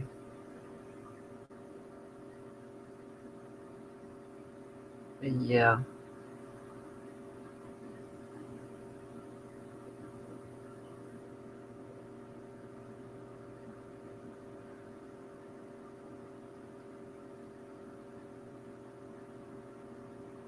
now one thing I want to know, Republicans, what you gonna do? How you gonna stop all them people shooting at Trump?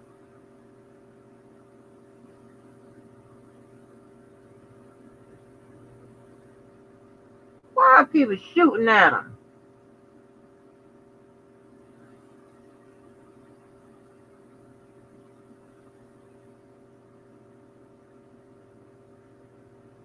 Is that they shooting at him because they like him?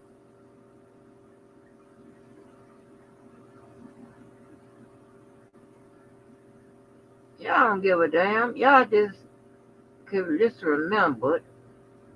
I don't remember healthcare being any cheaper. I don't understand them little extra $200 a month. Y'all lost your damn mind. I really didn't sell your soul, but I get it. You sold your soul for much less, like YouTube and all kind of shit like that. So I'm not surprised. You're disgusting. I'm not surprised. You're disgusting. I don't know what you want me to do.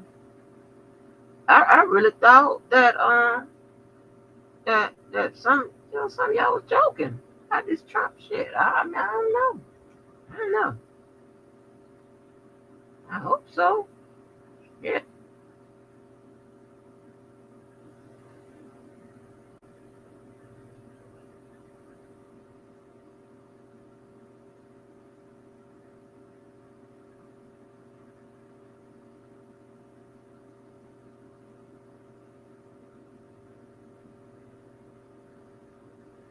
Mm-hmm.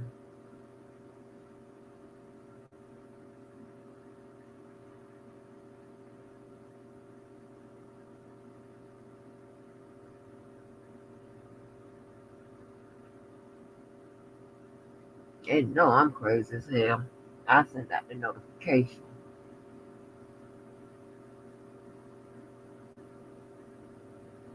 I won't have hear no conversation.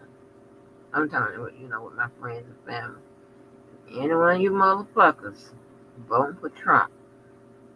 I done made sure my besties and my close friends and family, my close family and my besties. Now, I don't think nobody else that's right outside the best friend circle is voting for his ass. We're gonna have a problem.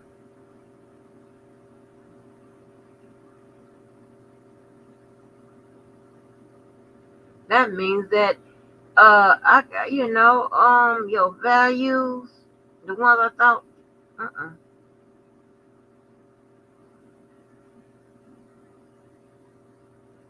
And there is something that they could say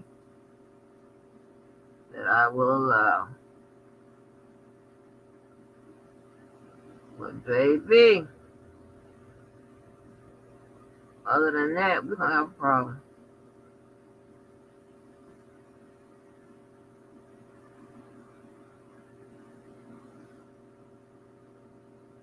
We're gonna have a problem.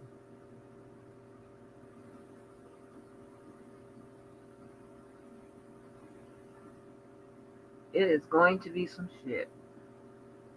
And I'm gonna tell you what's gonna make it worse. If he wins, they better change their phone number. I'm gonna tell you that right now.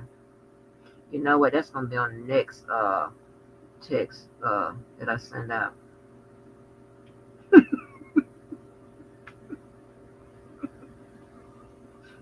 When I tell you I stand for what I motherfucking believe in, and whatever little difference I can goddamn make, I'm damn it gonna make it. I'll try anyway. Oh, I gotta do that. I gotta make sure I remember that. His ass win. Y'all better change your fucking phone number. I mean that. I mean that. You better get your ass. Oh my god, I'm gonna wear your ass out. I'd rather you not vote than vote his motherfucking ass. I mean, ain't what I say.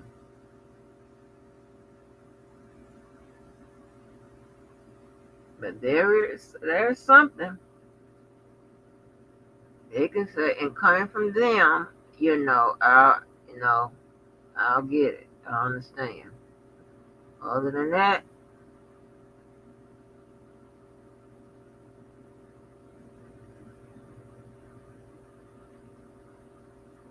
remember last time when the people was crying and talking about they had this to, to sneak and vote for Trump, and they was crying. We had that pressure on their ass. Vote for him if you want to. It's gonna be some shit. Them people was like, they couldn't even. Let me tell you,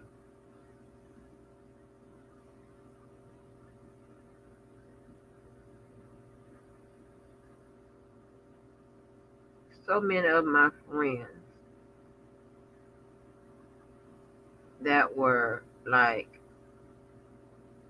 from in the positions that they, made made decisions and stuff like that. And then, that worked different companies in those areas.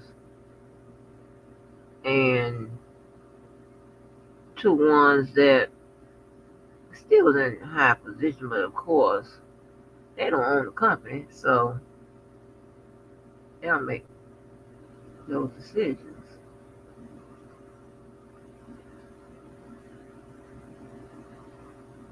Just about everybody's company has some kind of feeling about the election.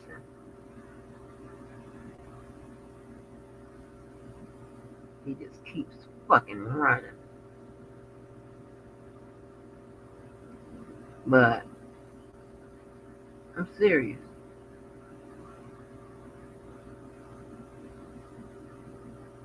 Like that shit it's going up. I'm telling you, it's going up.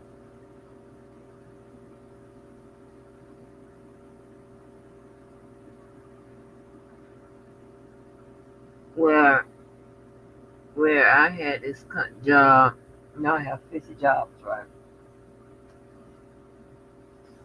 My second job,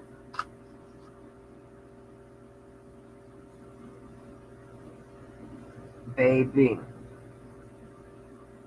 the owner of the company was a Republican. It was like one of the family-owned companies.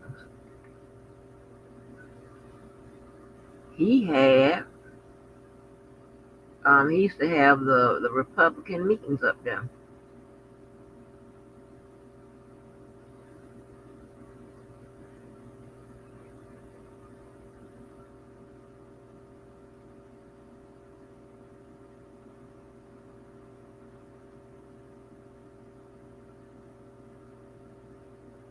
And they tell you how much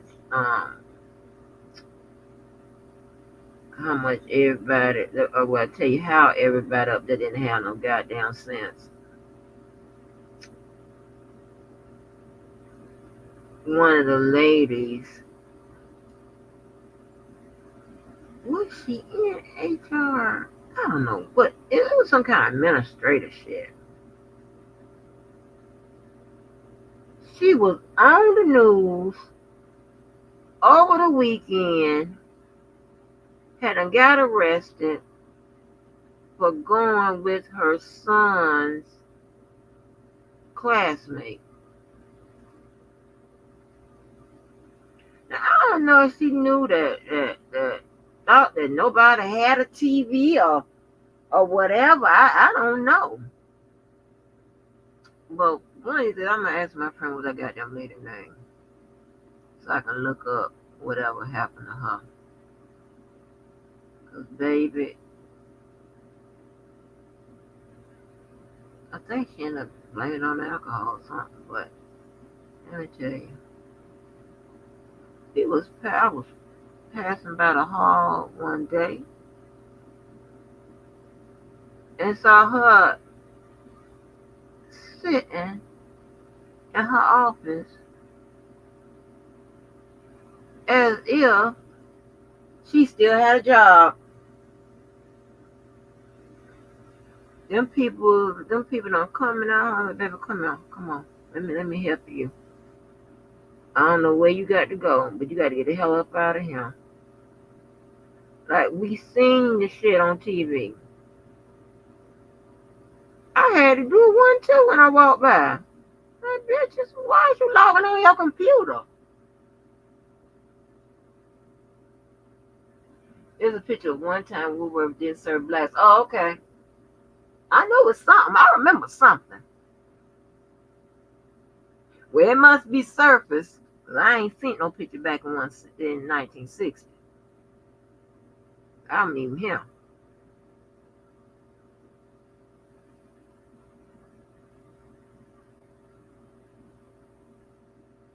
I'm like, I went and I come up and said, hey, she is in her office. Bitch, why are you logged in?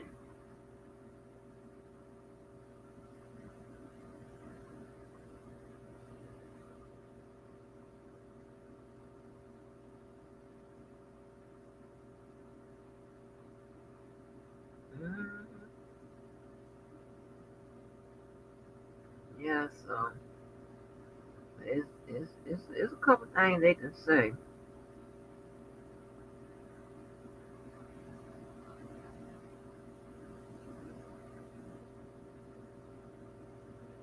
And there's a couple things they can't say.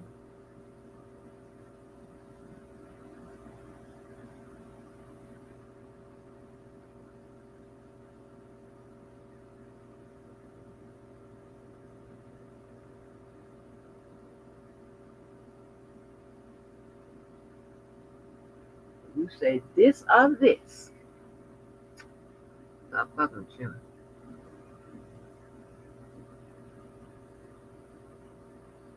So we're gonna get in an argument.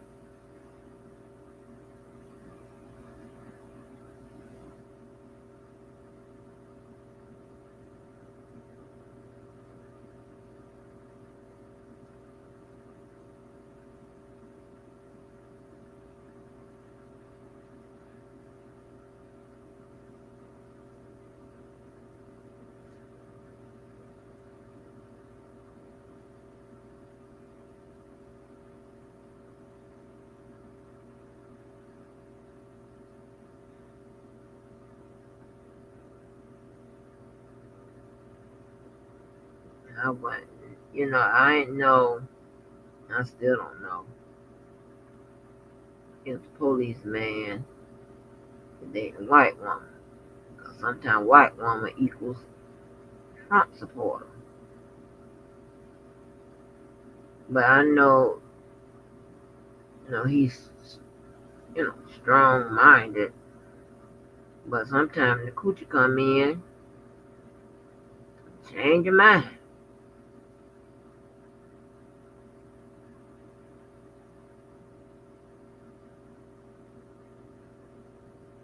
I also seen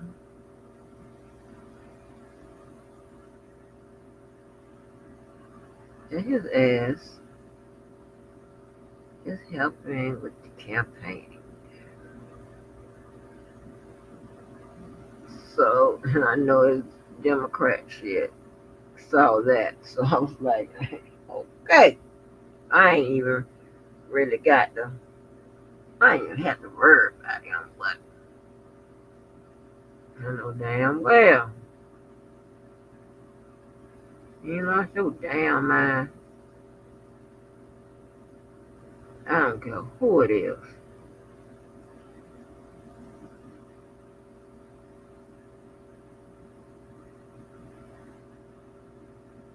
I'd really rather your ass not even vote. Do that.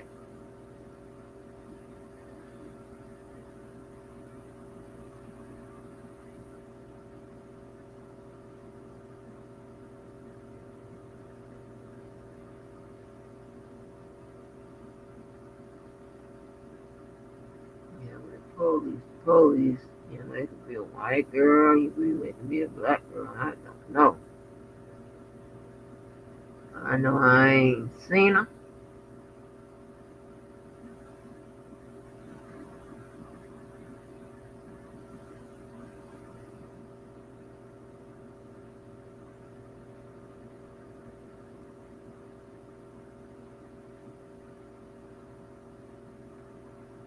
I don't know what the hell is going on.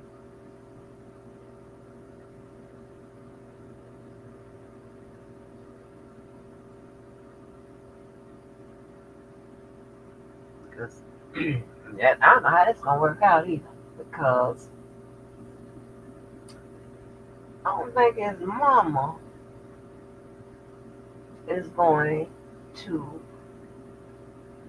have no more people in the non-traditional family. I don't know how this is gonna work out. I read three of us in there.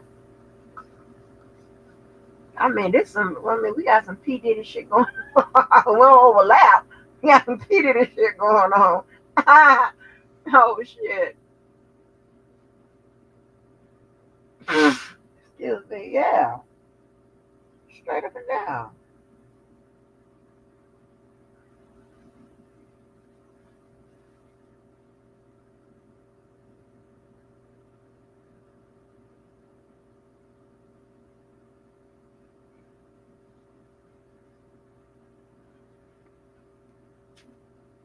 I'm telling you, a lot of people, because a lot of you motherfuckers are just something's wrong with you motherfucking ass. You know, when, oh, I better not say that because it's going to go in another direction. But some people, I put it like this. Some people say, oh, you know, how you going to talk to another woman? Blah, blah, blah, blah, blah, blah, blah. Because we're not crazy. We're not ghetto. We're not jealous. Because it's over.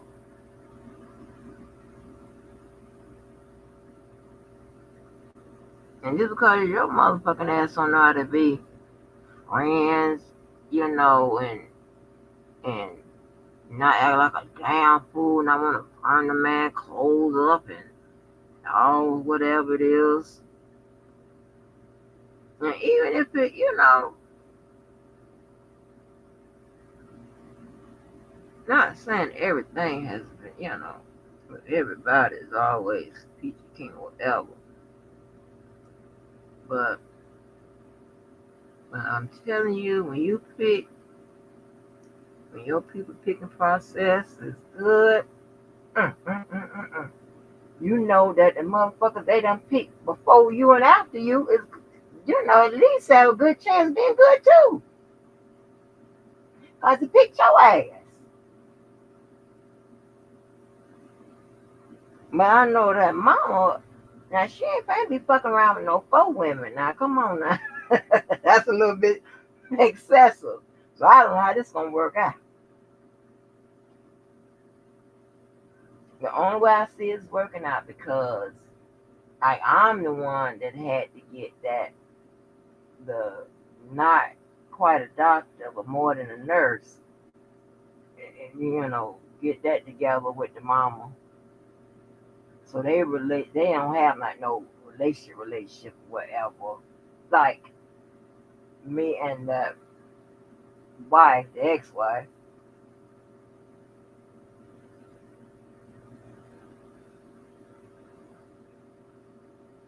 So maybe this girl, if it develops into anything,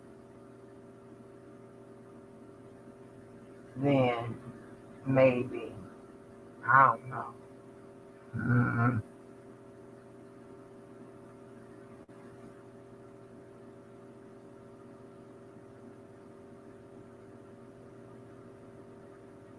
I want to be nosy now.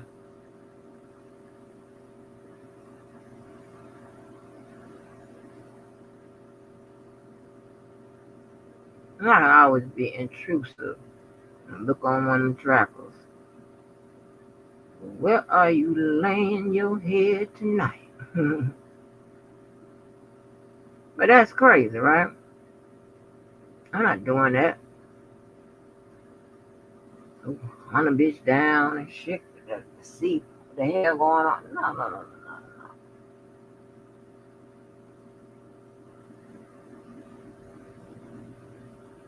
So I'm not doing that.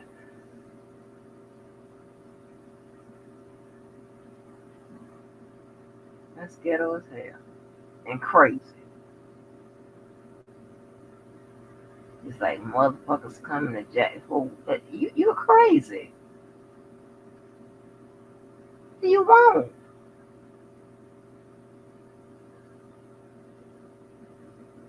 Fucking nutted in the fruit motherfucking cake.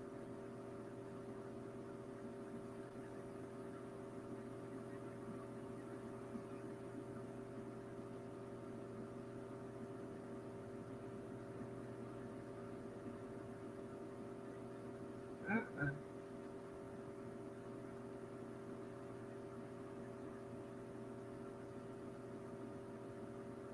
Mm-mm-mm-mm. That's just, uh-uh. Insane.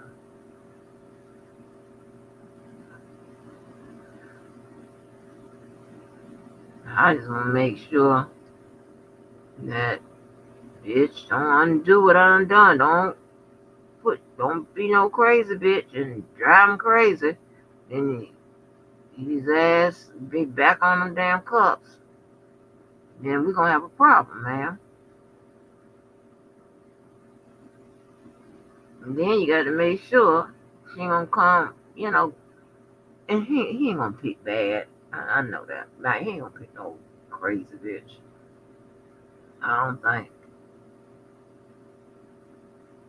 Because you never know. Because these people, bitch, put on their best behavior. And the next thing you know, here come their ass showing up. Here come the real them. I ain't got to worry about them being no booger or no nothing or none of that.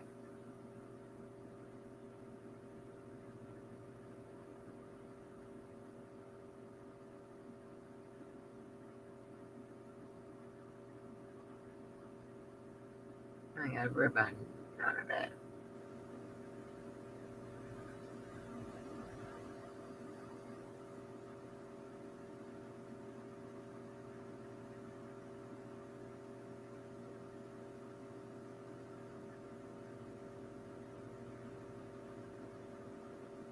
And then I ain't got to worry about. Hold on. Let me see. Only Cole would pick holes. Cole would pick holes. Who else pick holes? That your dad would pick holes. He no longer. He's no longer here. Oh, University of Florida. He pick holes. Let me see who else pick holes.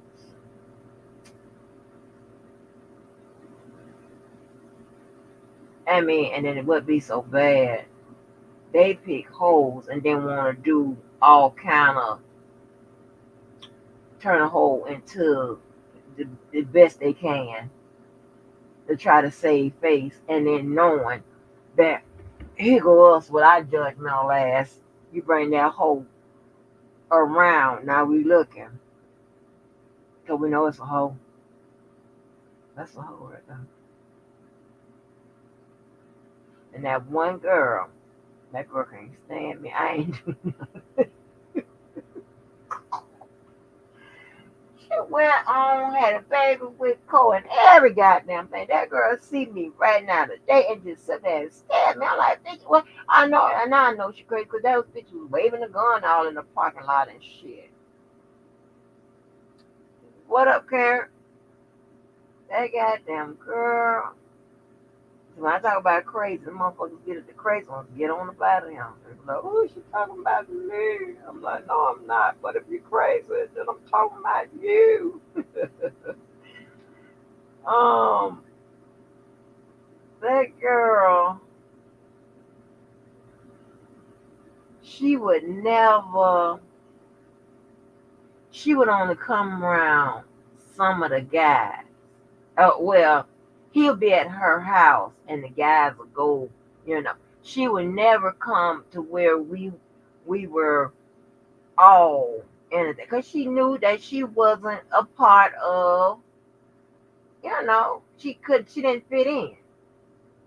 Like you got somebody that's taking picture in one of them Barack Obama offices and shit with the flags. You got that kind of motherfucker. You got me.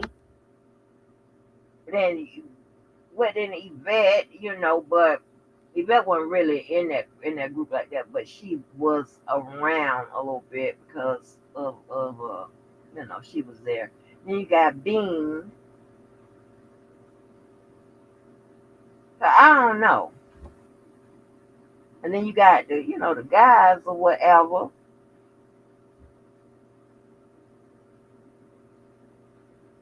I mean, she was a booger. And then she wore ugly outfits from the 357 place.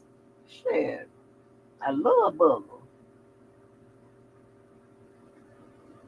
And till his mama came here and said, Cole saw her, right? And he introduced her to her because she had then got pregnant from him. Oh, she got him on a whole bunch of trouble. She said, Cole, oh, I know you can do better than this.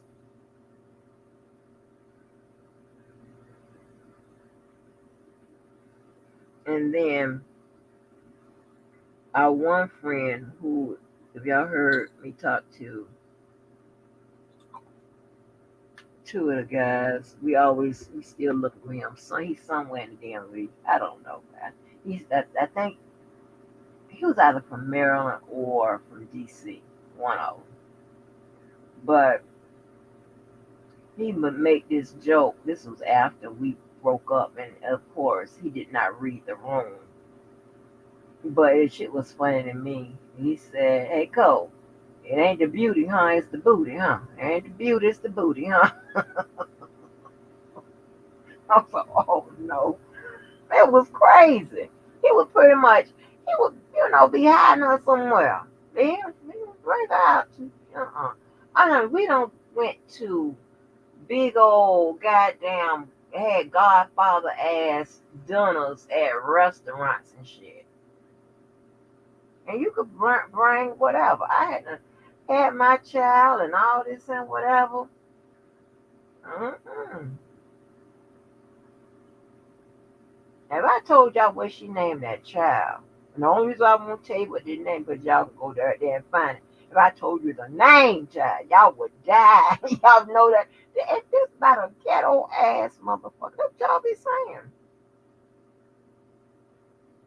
I'm serious.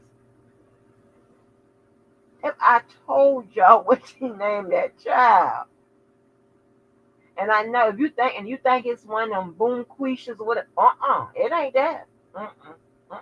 Ain't boom quisha nothing like that. Nope.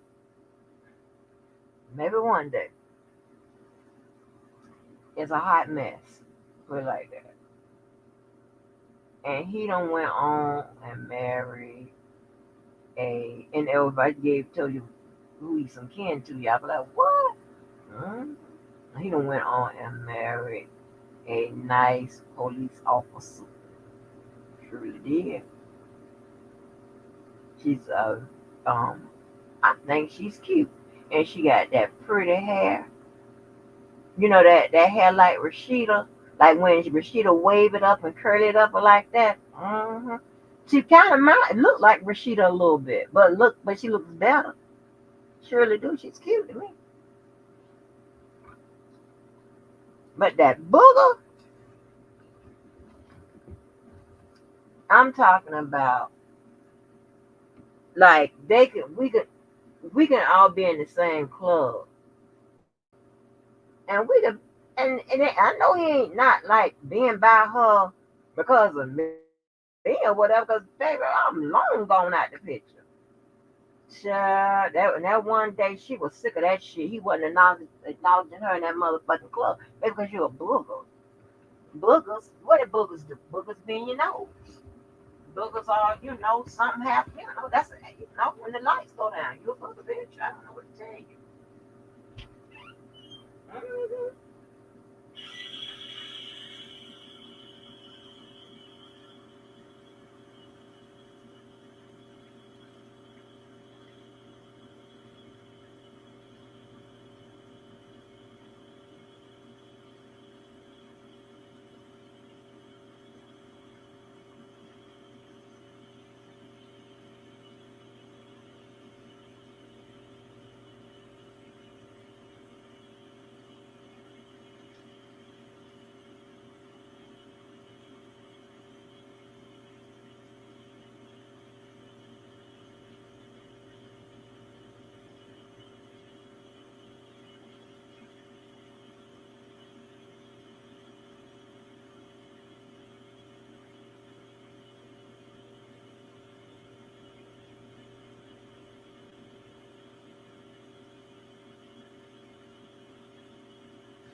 Yeah, goddamn booger.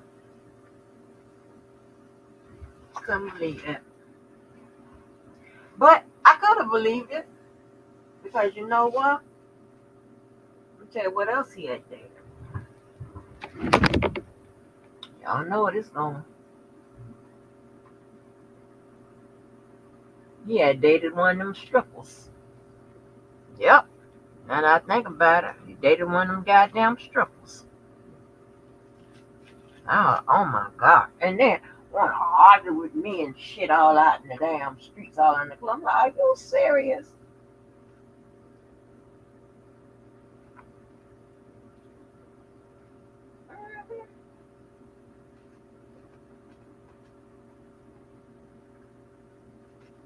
And then when he gets behind his booger now, and with the job he had,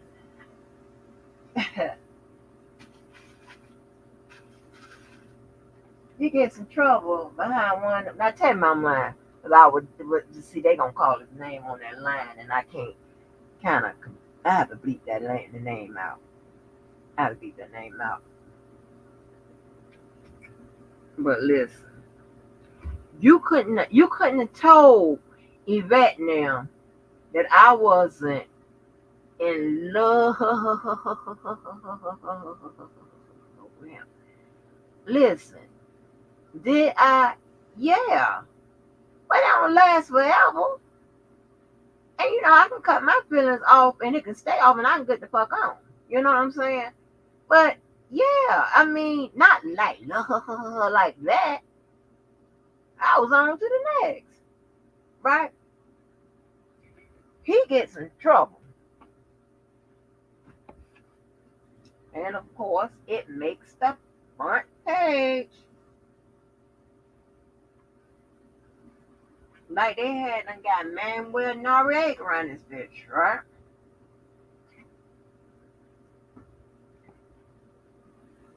My mama was, like she was upset or whatever because, that they didn't start off. That was, remember I tell you about the four. It was Cole, that child daddy, University of Florida, Mr. Walker. I tell you, I used to clown on my regular, social media pages. He one of them, and they used to clown like on the phones or all kind of crazy shit. Try to have my mama in them, like, and you give him this message, and you give him this man, all this bullshit. And my mama like, oh my God. She was like, and she always used to say, I'm so sick of you and your goddamn men. I'm sick of them.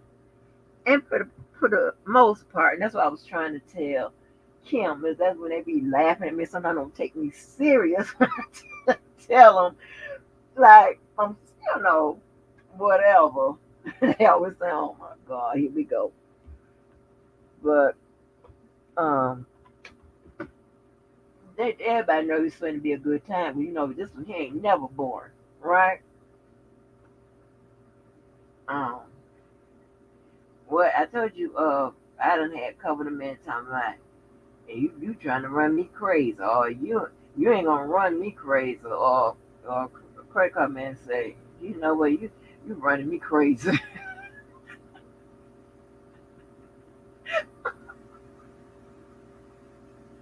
You running me damn crazy. I'm telling you, you running me crazy.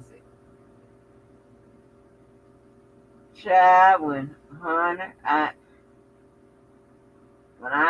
said that I wanted this one particular car, he don't call, and then the finance man came out and told the salesman to give me what I want, right? And then so I got it, but then I ain't like it because I saw another car like 2 days later. So after they done did all that paperwork, I don't want that car. I want the other one. He was so fucking pissed. It was like, what? That's how I know that they're not gonna give you, especially if your income don't say that you can have it, especially because of that, and you got to have a whole bunch of income, and that car got to be, the other car got to be like damn near, paid off in the middle of the damn note. That they ain't gonna have you, two open car loans on your damn credit. I don't know, just no regular person that's working at no damn job. They don't do that. But so I wanted the car, so I thought that they could just undo that shit and let me go get the other car because I wanted that car. Now I'm like, they gonna end up somebody gonna buy that car. No, I want that car. Oh, man, so you are driving me fucking crazy. But anyway, um, so Cole gets in trouble with this bitch, right? And her family. They in the thing. I can't even tell you where, cause you motherfuckers be. Yeah, it will come up. So they hit the front page news, honey. Now,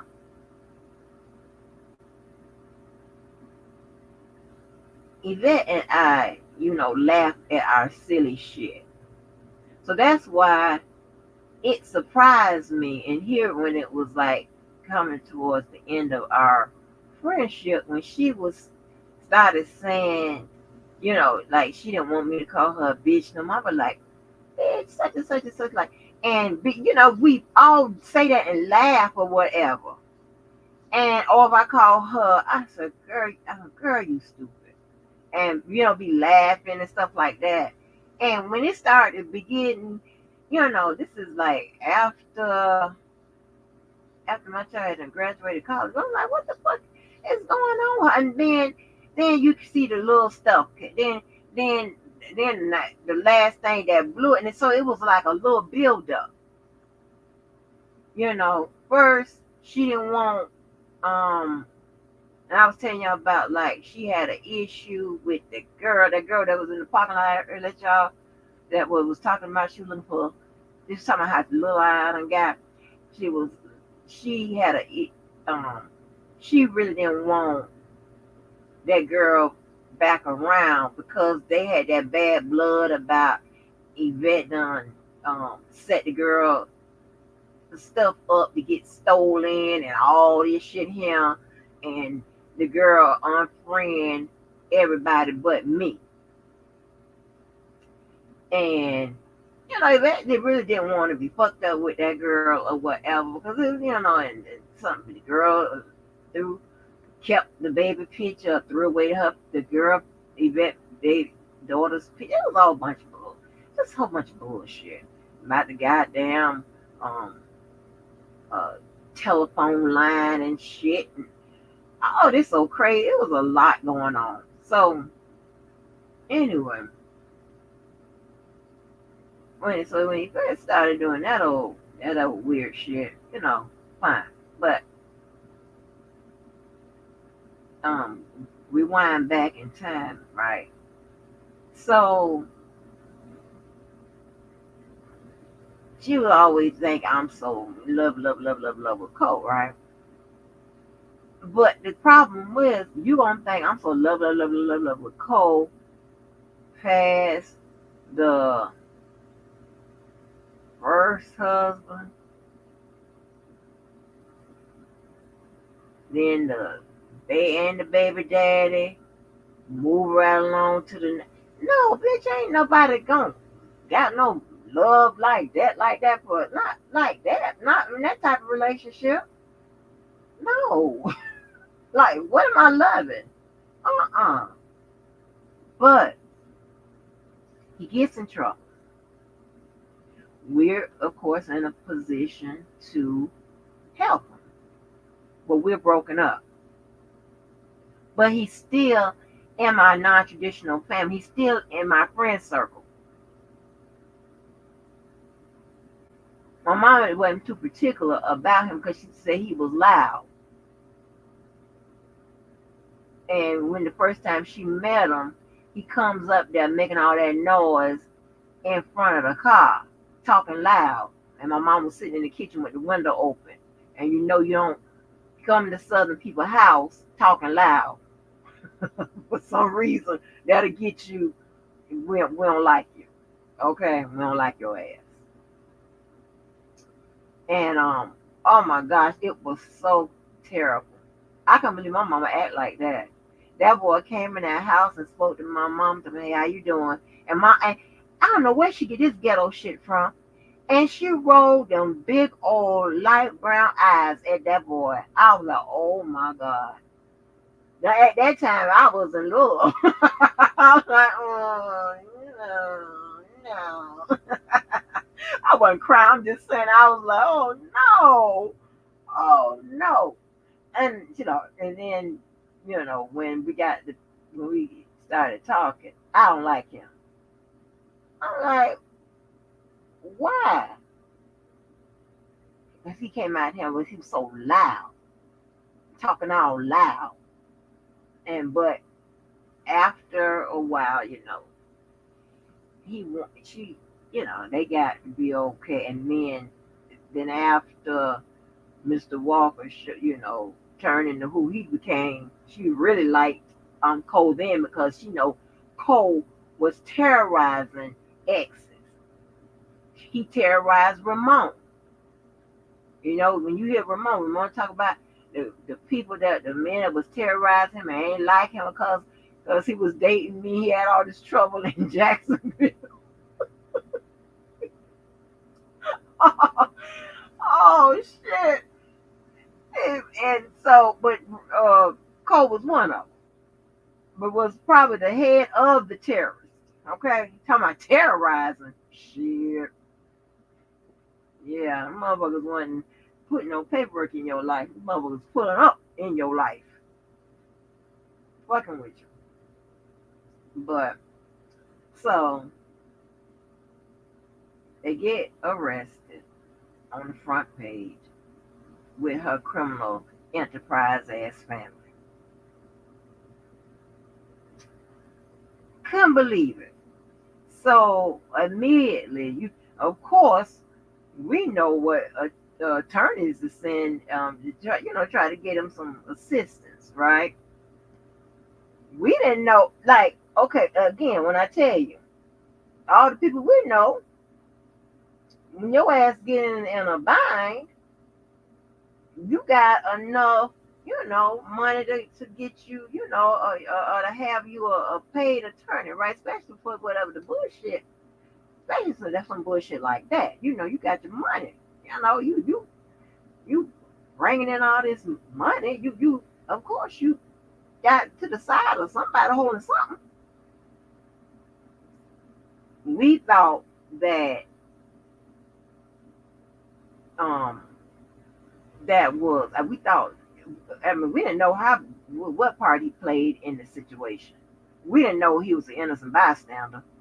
All we know is what they took the picture, how they took them pictures, like it was some kingpin shit going on in there.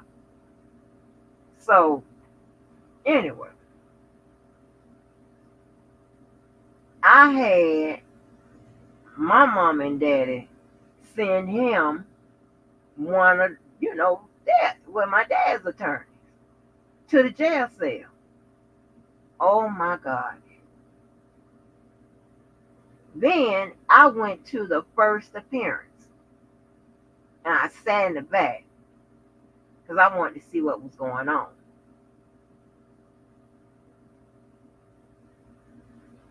Yvette clowned me for that.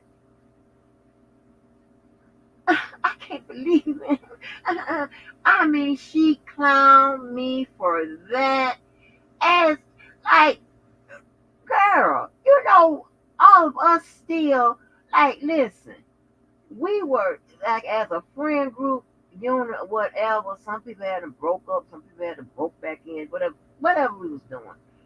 We were so like in love with ourselves. We even Bean had her daddy had this his house he had gotten married in, had this house though that he wasn't living in, and all of us kind of like of course I didn't move in or whatever, but I was there a lot of the times, when they picked us up and shit, we would go to the house.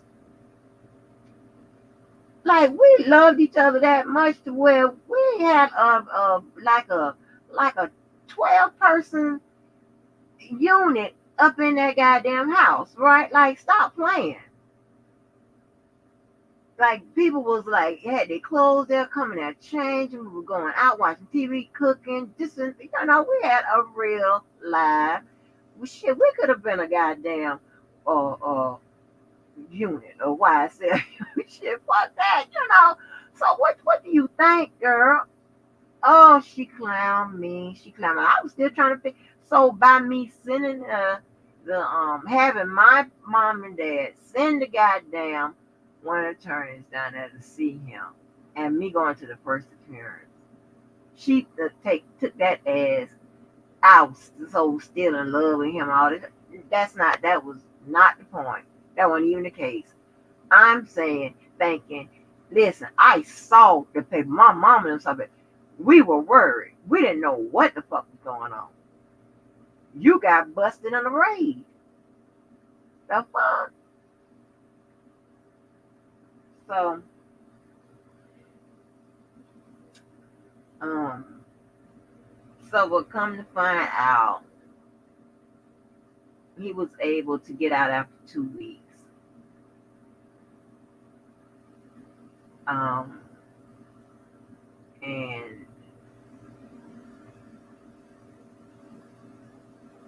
And his he couldn't do something on his job, but when he was able to do that thing again on his job, then it was okay. Can't tell you what his job was, but I can't even describe it. So, because all of that it was in the paper too, but and it is another reason I can't go into it. But anyway, so that's what we was really worried about. That's why my mom and my dad had my dad's attorney, go down there the next day. But when the attorney came back and spoke to my mom and dad, he said that Cole said he can't afford him. I'm like, oh well, I don't know what the fuck going on, man. This ain't really my business. That's just my heart. Yeah, I'm a server, I'm a helper, and I I'm an assistant. Okay, that's it. I just like to help try to you know work things out where I can work things out. That's it. I don't want no problems. I don't want no shit. So he kind of waited for the 2 weeks because like it was. I don't know how it is where you guys are, but like in 2 weeks, if they don't have this, or whatever, they gonna either try to offer you something really really low or let you out or whatever. But he was able to get out without having any charges and stuff like that because he was really an innocent bystander. And it's not that I'm not saying he didn't know what was going on, but he wasn't doing, he wasn't no deal or no shit like that. Can't do that. Not with his job.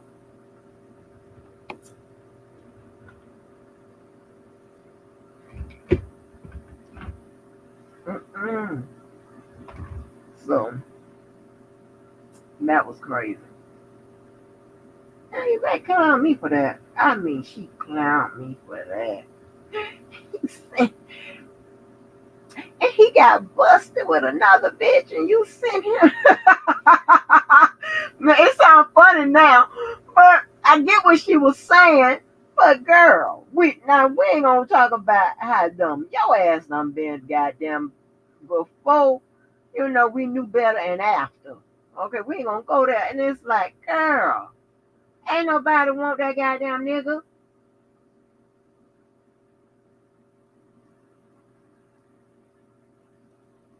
I done dated like 3 people after. I'm just like, that's still, god damn, you can't care about a motherfucker. Shit. You got busted with another bitch and you said, god damn. Oh, you love him, girl. You still love him. I was like, girl, no, I do not. My mama and myself, we were worried about that boy fucking up with that job. That's what the main concern was. Wanting him out before, anything. He said he couldn't afford that attorney. I don't know. Crazy, y'all. I'm telling you, my boy wrote a book. Some motherfuckers sell. There won't be no Kim Porter fake ass pages.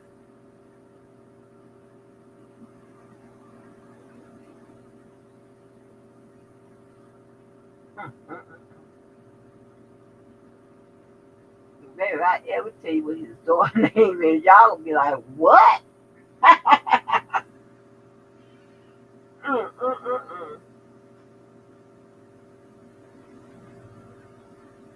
I almost told somebody that name because I knew they would get it. They would get the whole thing. I almost told somebody that name. I said they would get it. I hope I didn't tell. Shit.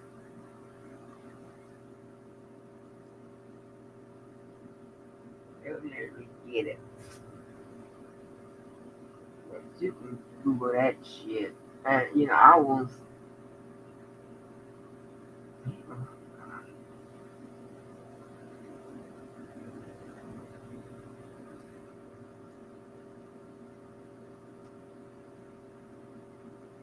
But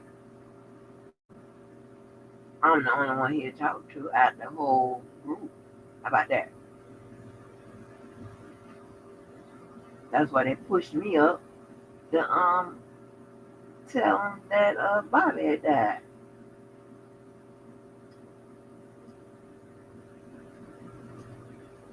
And we had like 2 other conversations after that. I haven't talked to him anymore. We keep saying, like with that friend group, we keep saying, we gotta do it, we gotta do it. Something got to be done because I need to stop dragging, and I'm just gonna have to figure out a way I'm going to fit my personal in. How to fit this in, that in. God damn.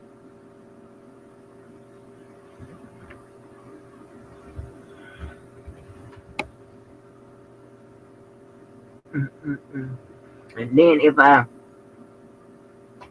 go missing, like in different places, like let's say if I go missing 30 to 60 days, yeah, here y'all go. But there won't be no 30 or 60 days. It'll be 2 or 3 days. Texting and calling, hey, what's up? Why you ain't been on YouTube? I'm like, oh my gosh.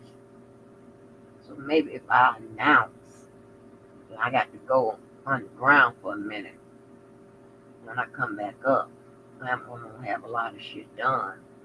Maybe you'll understand. Not that you shouldn't take some call. Just don't be worrying me. Not saying nobody worried me. That's not what I'm saying. What I'm saying like I should say like worried about me. Just know I am underground for a reason. I'm getting shit accomplished. Because I don't know how some of y'all do. But once I get on something, I get on a project, I got to try to work it and take it as far as I can take it. That means I might be 18 hours on it. And I'm just going to continue going. Continue, you know what I'm saying? And remember, I got to, um, when December comes, I'm going to a different um, school to teach, teaching different curriculum, teaching regular curriculum. Listen, I got to fit that in too. Now, what I should be doing is what I'm not doing. It's time while I'm laying on the ball of my motherfucking ass, all stitched up and shit. I should be handling my categories. I should be getting my structure straight, right? Not me. I got bullshit on the mind. I'd rather come fuck around with y'all and watch these cases and shit and be like, oh my gosh. But as a older person would tell me if I consulted one, them cases gonna be there. Hell, I got shit to hell. Get something else down. I got time to fuck around, child. But I don't know, y'all. I just don't know. There ain't nobody will do nothing unless I do it or unless I'm, a part of it. They won't do nothing. I'll be like, it's so many times I used to say, y'all go ahead, y'all go da da da da. I done been Skyped in, FaceTimed in, and, they having whatever. They'll go to whatever restaurant. I tell them we ain't got shit to do here or whatever event.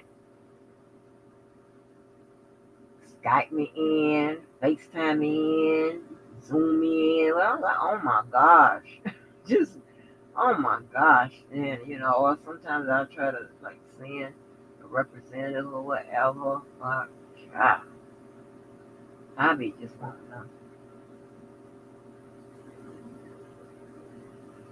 to do by myself, so I can think and get shit together or whatever. But I be wasting time on bullshit. Mm-hmm. But yeah, baby, she clowned me back there as ill, and that's crazy. Well, as much as she have done for goddamn niggas that didn't even deserve it, I'm talking about somebody else's husband or boyfriend. Like, bitch, you crazy.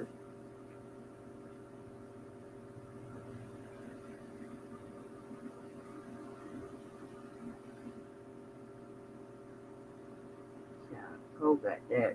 Cole look like he cut with a little bit of that Puerto Rican. He say he not, but baby, you see that hair and eyelashes and that skin. You like you cut with a little bit of that Puerto Rican, honey. Mm.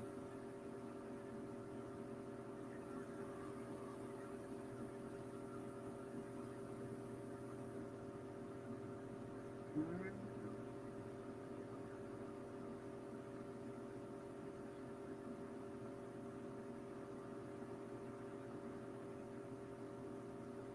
He be like, damn.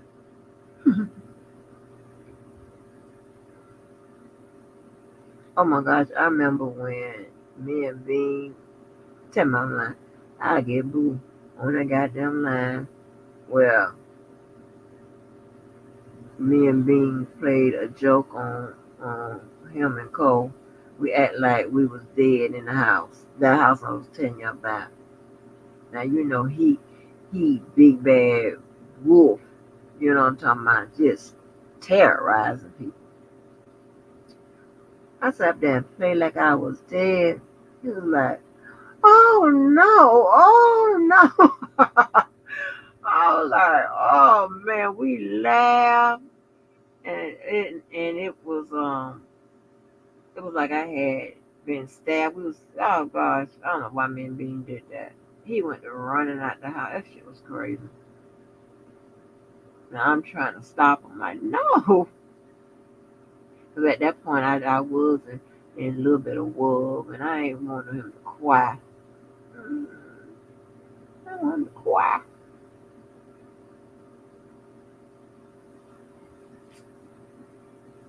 Tell my mind, I would get either Bean or Boo on this line. They'll tell you.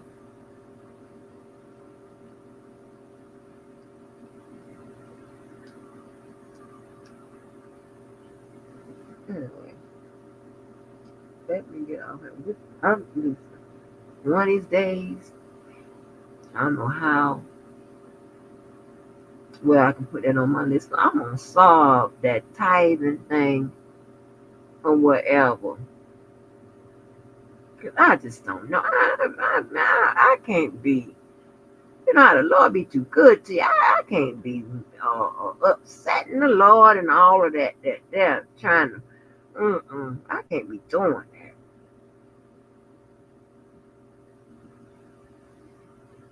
But I got to get some understanding out that Bible. How we supposed to give it? Who we supposed to give it to? And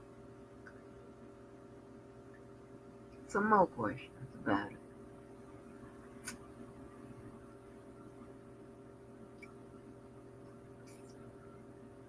I mean, can it come in other forms?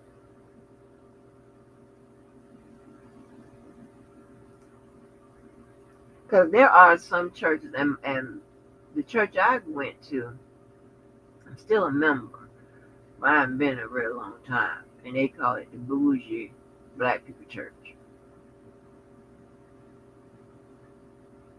Church I went to had the tithe where they'll take it at your payroll. They take it out your payroll. I guess you're supposed to be able to give it before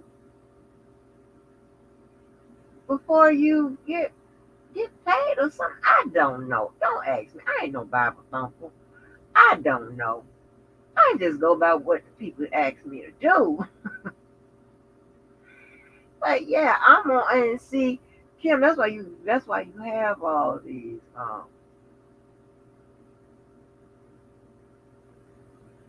types of discussions. Somebody gonna provide you with the answer that you need, right? But think about it. And somebody let me know. By the time y'all start providing answers to us over here on our channel, we need some answers because we always giving out the information. Tell us the information. Does anybody know? Hell, I need to know. I don't listen to him. I be wanting to do the right thing. And I'm just serious. You can tell something that keeps, And listen, I'm not calling in to none of them TV evangelists, whatever, because they be on there selling spring water, blessed handkerchiefs, all this type of stuff, whatever. I'm not sure they got the answer.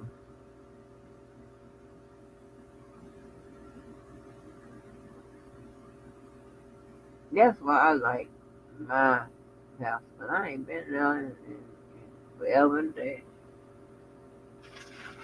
I haven't. He wasn't, it wasn't having 50 offerings and you go to listen some, and I mean we done been to churches that be sitting up there talking about take all the money you got out your pocketbook and bring it up here and put it on the altar, and God say that you gonna get it back and this, that, and the third, whatever. And and sometimes I used to feel guilty because one, I can't afford to leave all the money out my pocketbook and rely on you talking about that God said, look what he said. But I got to pay for my daughter's lunch. I got gas to all this here. I can't be doing that. And I'll be like, so, I don't know.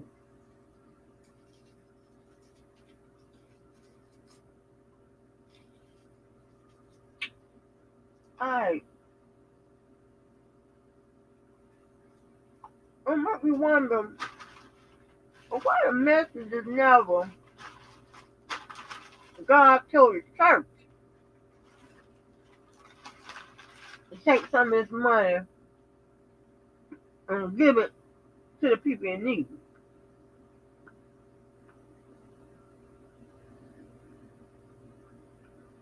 Why that ain't never the message?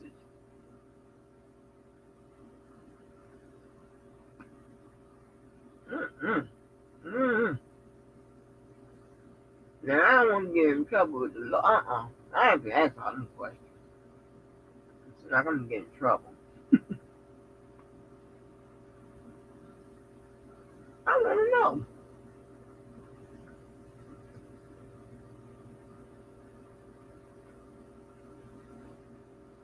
Let me go home. I got to tell y'all, make sure you do something good for yourself, someone else. Make sure you stay live. The next live, and I'm out of here. And so.